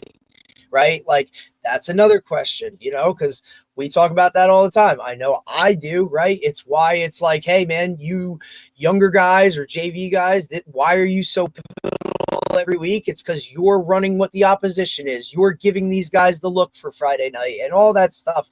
If you just now dial all that back and say, hey, you ain't got to do all that. Let's just throw bags out there and coaches out there, and let's be more in tune here so that you're fresh. Maybe that's a recipe that works. And you know what I mean? Like, obviously it does for a 4-0 team, like maybe does it work more way to do it? A program than a bigger one who has to continue to find out who's the biggest, baddest guy, right? Right. And also, like, those guys are just going to be fresher, because if you're playing defense, you ain't playing offense. If you're not playing offense, you're playing what? 100%. It's the same time. Look, in the last, couple stops that I've been at, it's come to special teams, like, I've more honed in on using those guys that aren't starters and can get it done on specials, because they're fresher, and those something plays of special teams they get, right? It's their world. So the quality is, maybe that guy is only a sophomore and he doesn't run as fast as the senior, but you know what? Like, he's going to be so honed in on that and so fresh when it comes to, hey man, now we got to go return a punt. Hey man, we got to go. You know what I'm saying? Like, those guys are just more dialed into it because that's their role on the team for that year. So they take more pride in it. So they work their asses off when it comes to it. Like, there's a lot of those types of factors that I think, like that coach talked about with the off the field quote culture that everybody throws around, right? If those guys are, hey, tuck your shirt in, you only got to tell them once type stuff. Like, there's something to be said for that, where like, I don't care what they wear to practice. I do. You know what I mean? Like, I do. I want my position group in, shorts and t-shirts and stuff like that's our colors, like that those little types of things that I think they matter when it comes to winning big time ball games, because in those tight games, those little quote discipline things or attention to detail things are what's going to play out on the field. Right. Absolutely. The guy when practice is at 8:00 and the guy shows up at 7:52, which technically isn't late, but by all standards, like, what are we talking about? Is the same guy that's going to get the 15-yard penalty or is going to clip behind the play because he's just not honed in on the level that he's to be. And that's how I feel personally. A lot of people might not agree with it, but it goes back to how the programs that I played in, that shit all mattered, dude. You know what I mean? Like, and just there was an attention to detail on a different level that showed me when it came to a game, it mattered. It played a role, And if you're not preaching those things, like, I don't know. To me, it's what costs you in really tight games when you need it. Yeah, Against good teams. I think what costs you in really tight games is the development of the mindset that you'll continue to fight. Yep. And, we talked about it this weekend, right? Like, and then does sprint-based football have a role in that because you're fresher? I think maybe. That's the one part that I'm not 100% sold on, I guess. Yet. I think which part? Freshness will give you mental clarity, at least in the beginning of the game. Okay. But I'm still trying to figure out, and this goes back to even all the years I coached in high school. Like, I'm still trying to figure out what gets guys over the hump mentally when they are fatigued, because fatigue does make coward of us all, but it's going to be the same way for sprint-based football guys. They're also going to get tired. Now, their philosophy is basically, we're more fresh, we're less tired. If I were to just kind of like encapsulate it in a nutshell, you know what I mean? Like, we're less exhausted. I'm trying to figure out, where is the mental taxing from the stress of a tight game, and how much of that has to do with what you practice or don't practice, or how much is it to do with mental strengthening exercises to be able to handle very difficult situations, right? That's probably a $50 million question, but oh yeah, I do feel like you could train. This is outside of the running and all that stuff. Okay. I do feel like mentally, you could train them mentally beyond this. He's fresh or not fresh. I'm sure it helps. I'm sure it does. But at some point in the game, when you're in the stress of a game, and I think that I agree with, I think getting more full speed reps, I think that will help. I think those things definitely help. But then there's still a part of, like, I call it fight or flight, right? That's what I call it. Fight or flight. oh yeah, Well, coach talked about it. Like at some point, your brain is going to resort back to survival. It doesn't matter if it's a football game or not, right? And Like survival mode, fight, or is it flight? correct. Okay, and if it's flight, it's effective if you're running away from somebody. Yeah, literally. Right? But if you're in the trenches, or you're a fullback, or you're a linebacker, right, or any defensive player, right, fight has to be a big part of what you're doing, right? So, and how do you train that? How do you train that? Like you said, I think that's the $1 million question. How do you train that beyond stuff you're already doing, which is most guys that are pretty good, at least, are probably slowly doing that. Some with toughness, some with putting their arm around them. It's a mix, obviously, of both. And then obviously some of it's the reps in practice and maybe getting full speed. I think all that stuff is physical based to help the mental aspect. But then there's some level of mental aspect. So I'll use it. I only thing I can think of to use is myself when it's happened to me, because I don't, you would know when it's happened to you. I would know when it's happened to me. I could think of instances when I was struggling in a game, like just fucking struggling. You know what I mean? Like having I'm not having the best day, either. Yeah, of course. And we've all been there. You know what I mean? Like we've all been. Turn that around. How do you take? Okay. How do you turn that around the game? Now, I remember playing a game where something bad happened in the beginning of the game. I should have made a play. I didn't. I just literally took slightly wrong angle. It ended up turning into a touchdown. It was definitely, it could have been if I had sacked him instead of him getting outside me. It's a sack, a 10-yard loss instead of a 7-0 down, right? Yes. I struggled mentally most of the game with what the team was doing, because they had a lot of huge bodies and things that I normally would do to linemen and stuff wasn't working, right? So I was like, wow, like use my speed or dip below. Like they were just monstrosities coming at me, right? Didn't matter what you did physically. There was no way I was getting around it. There was no, and there was a point in the end of the game. We ended up losing the game by 1 point, but there was a point in the end of the game. There's a 4th and 1, and I was just, I'm like, you know what? Go as fast as you fucking can and make the play. Yeah, dude. So ran through. Blind faith, sprinted through, decked the guy in the backfield. No yard gain. We got the ball back. We drove. We unfortunately missed the extra point, which would have tied the game, made it overtime, but we lost. Okay.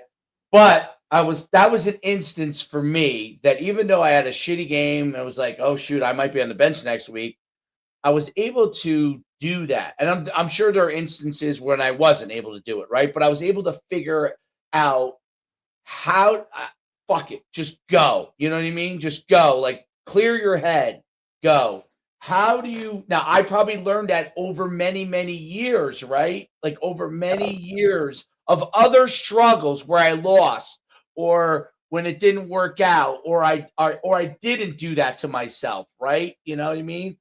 And then I was able to do that there. So even though I was very disappointed in myself playing wise in that game, I actually, and I was upset, and it's one of the few times I was crying after a game because I felt like I cost the team.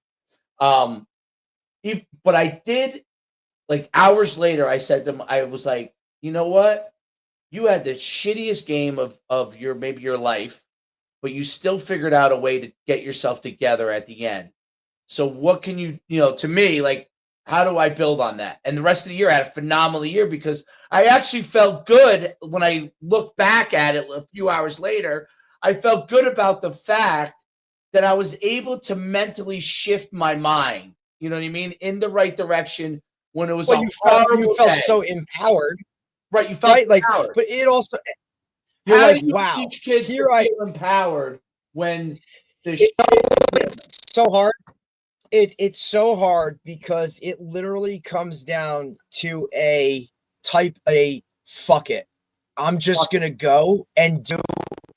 And look, the wheels are coming off anyway. You know what I mean? Like, I got to try something. I got to swing for the fences, right? And look, for me personally, it was the same type of, like, like I'm like sophomore year of high school.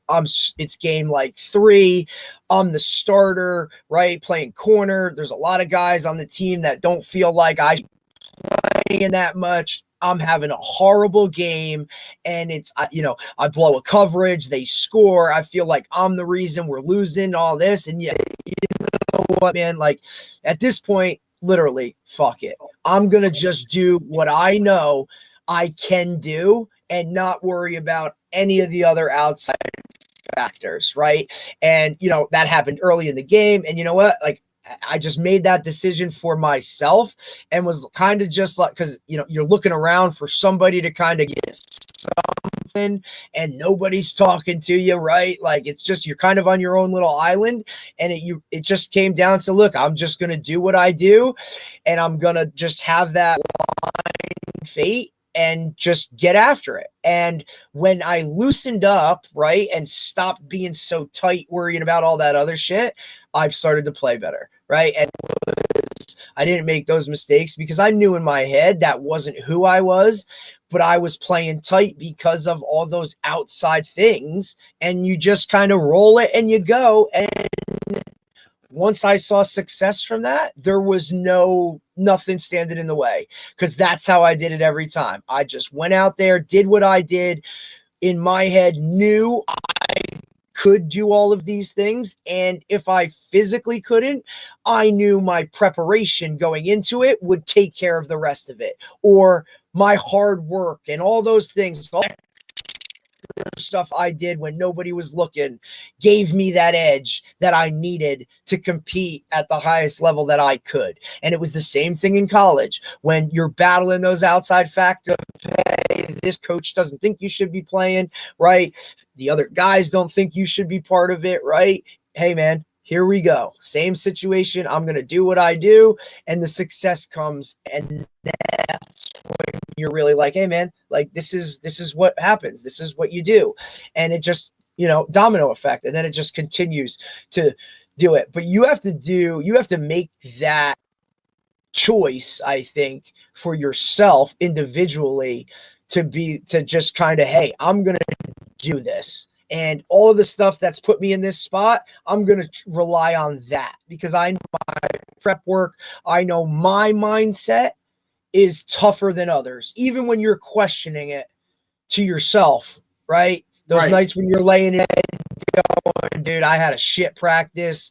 I don't know what's going to what's going to happen tomorrow. I don't know when I walk into that building, if I'm going to be the freaking 4th guy on the depth, or if I'm going to be the one. I don't know, but I know no matter where I am, I'm going to continue to give everything I got, and I'm going to work as hard as I can off the field so that stuff in my eyes is easy.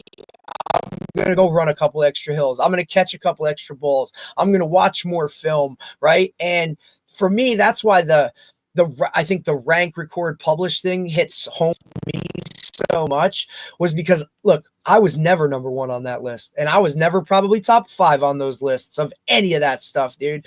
But when it came to game day, I knew the other team was going to be worried about number 2, because that's what I put on paper. That's what I put on film. And that came with all the off the field stuff. But to me, the ranking stuff always gave me an edge, because I was always fighting to get in that top group. Right now, that might have been a little bit different for you, because your name was at the top of that list.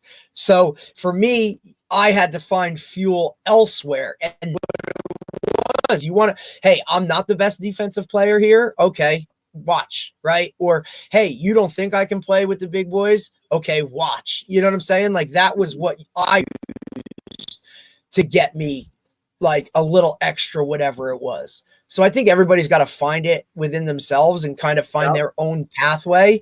I think that would be the advice I would give somebody, because look, we all struggle with it. We all question why we're doing what we're doing. And yes, is there a way easier way of life? Absolutely. But when you're a competitor, right, and that's kind of been instilled with you, you just want to win no matter if it's a football game or if it's checkers, right? Like you're just competitive. I think you can build that, but it has to be a level of want.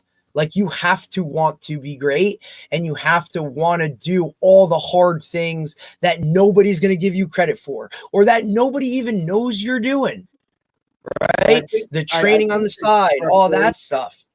And that's where the interesting part about old school versus like sprint-based football is that John Gruden on one side would say, if you don't do all that, you're not going to be able to You're make never going to get there. You're never going to get there. And sprint-based football says, by keeping yourself do that. fresh and ready to go and focused on your level of performance, not how many times you perform it. Correct. You'll be able to do it. Those are two completely different worlds. Absolutely. I mean, look, coach said, look, one to mesh to the right, mesh to the left, 2 quick game, 2 something, we're done. Look, you show me. See, I'm a guy that would need to see it. And like, okay, you made us do only this. Now we go out Friday night and we kick the shit out of the team. Coach, I'm bought in. Let's go. Right? Yeah. Because you just showed me what it was. Okay, I'm cool. Let's go. If you say I only got to do 5, I'll give you everything I got on those 5. Right? Like some guys, it's really hard. It used to be for me. That was why, like COVID year was very hard for me as a coach, because I was very used to, and you know this, I was very used to. All right, the summer, my whole system gets put in and is correct. Everything is good, and we rep it, and we do. By the time we get, by the time we get to camp, right. It's not about us doing. There's no install. We're just perfecting what we've done.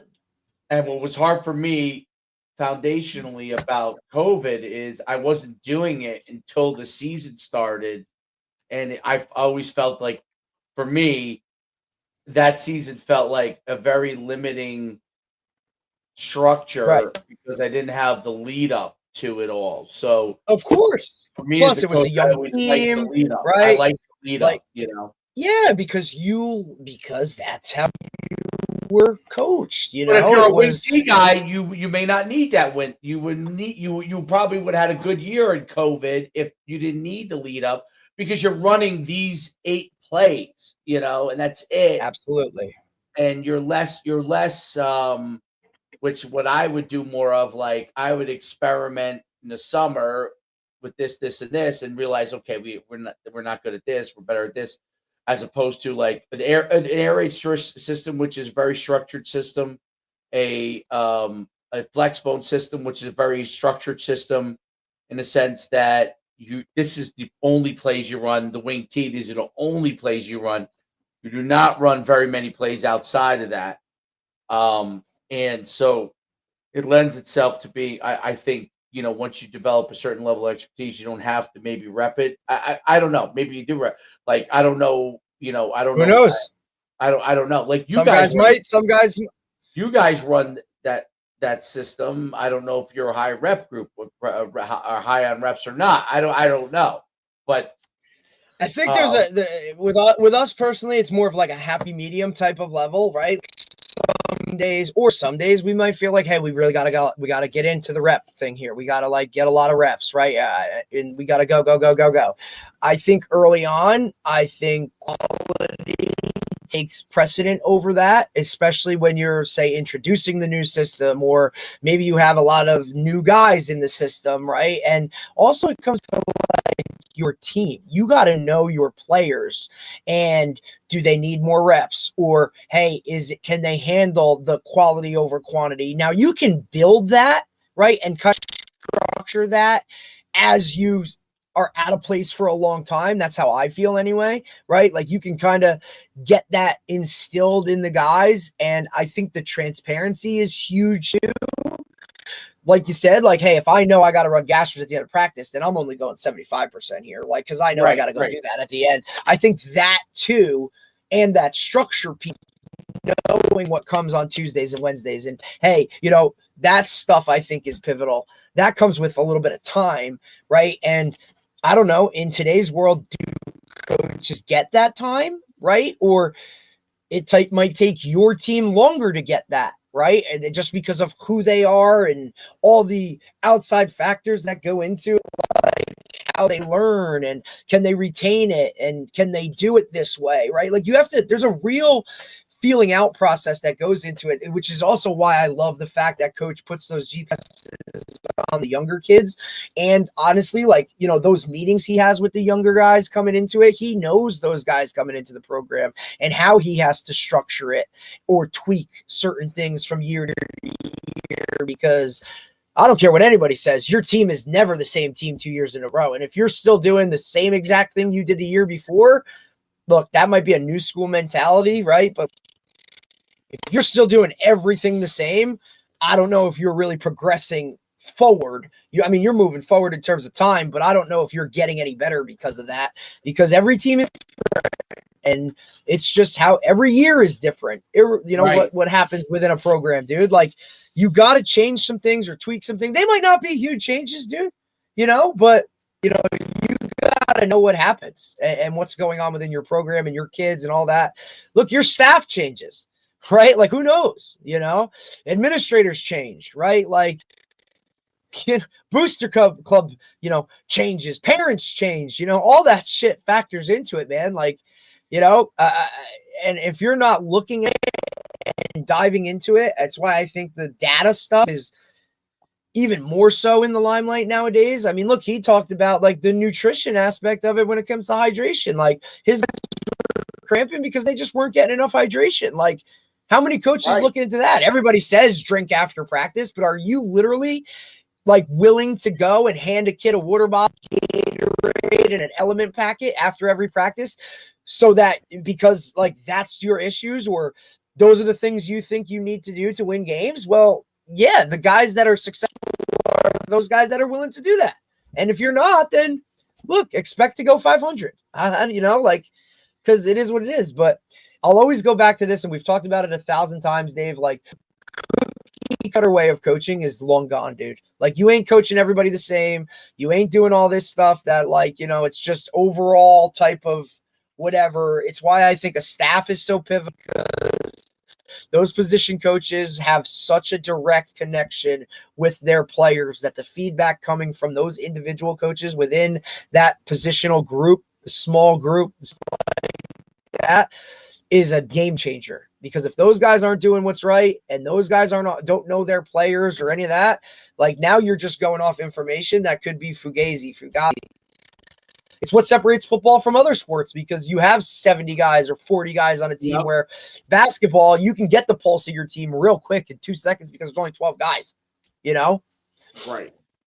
And you need primarily. And football, because you have that build up, right? Where there's so many more practices than there are games, and everything is focused on being at max on that game day, right?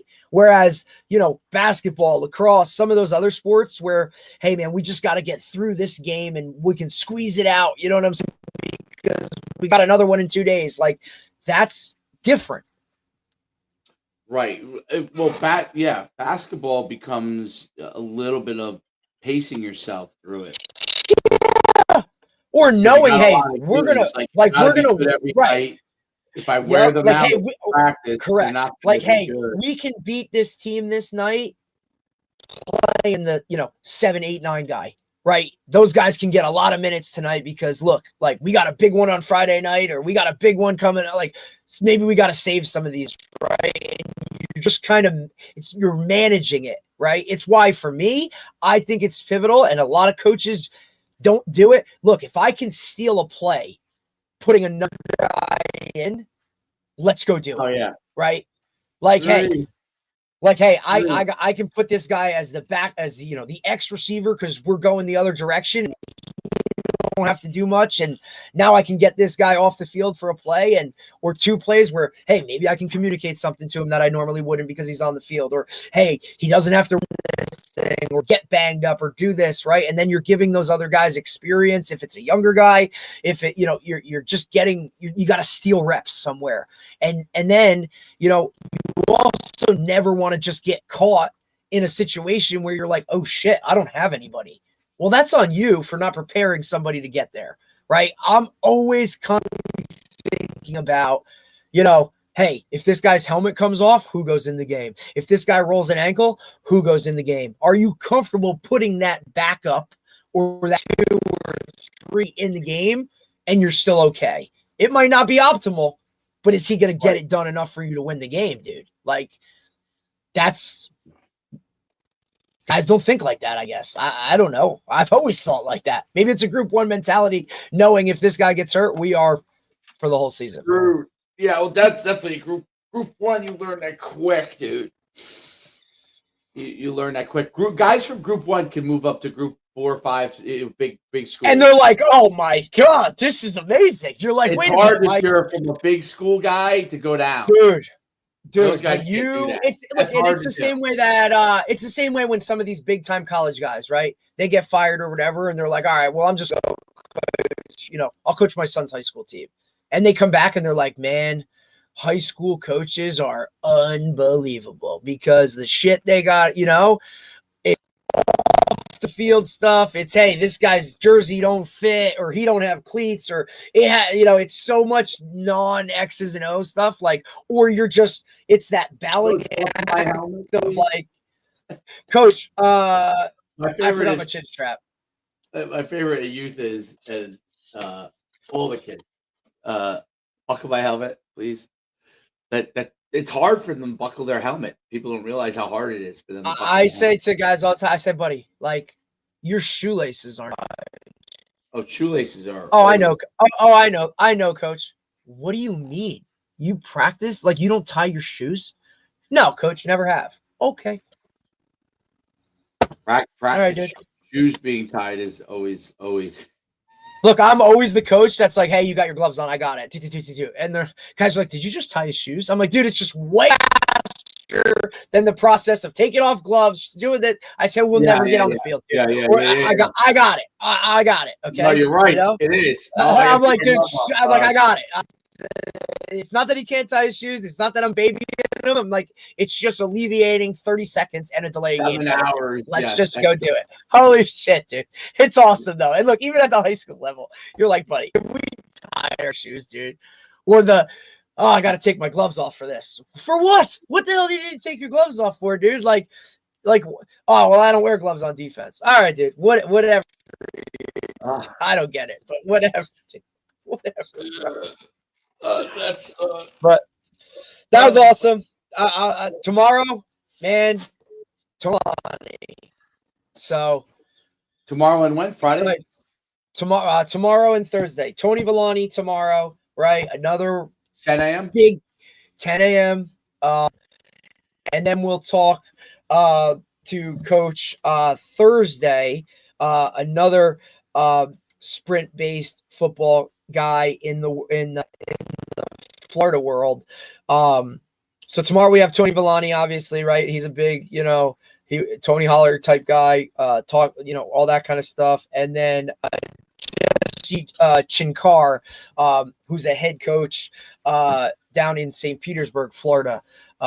He's been at a couple different type of programs and is kind of building this into a powerhouse using some sprint-based football stuff. So sprint-based football week we got going here, which is perfect because it's like game 4 or 5 for all these guys. So it's, you look at teams and they're already down, 7 players with injuries and 4 of them are out for the year. No, I'm just saying in general, like talking to high school coaches or coaches at this point of the season, kind of midway through, and they're either trending one way or another, you know what I'm saying? And the injuries are starting to build up on some of them. Not that it's these guys, because look, we out of that he has had no soft tissue injuries, which is insane.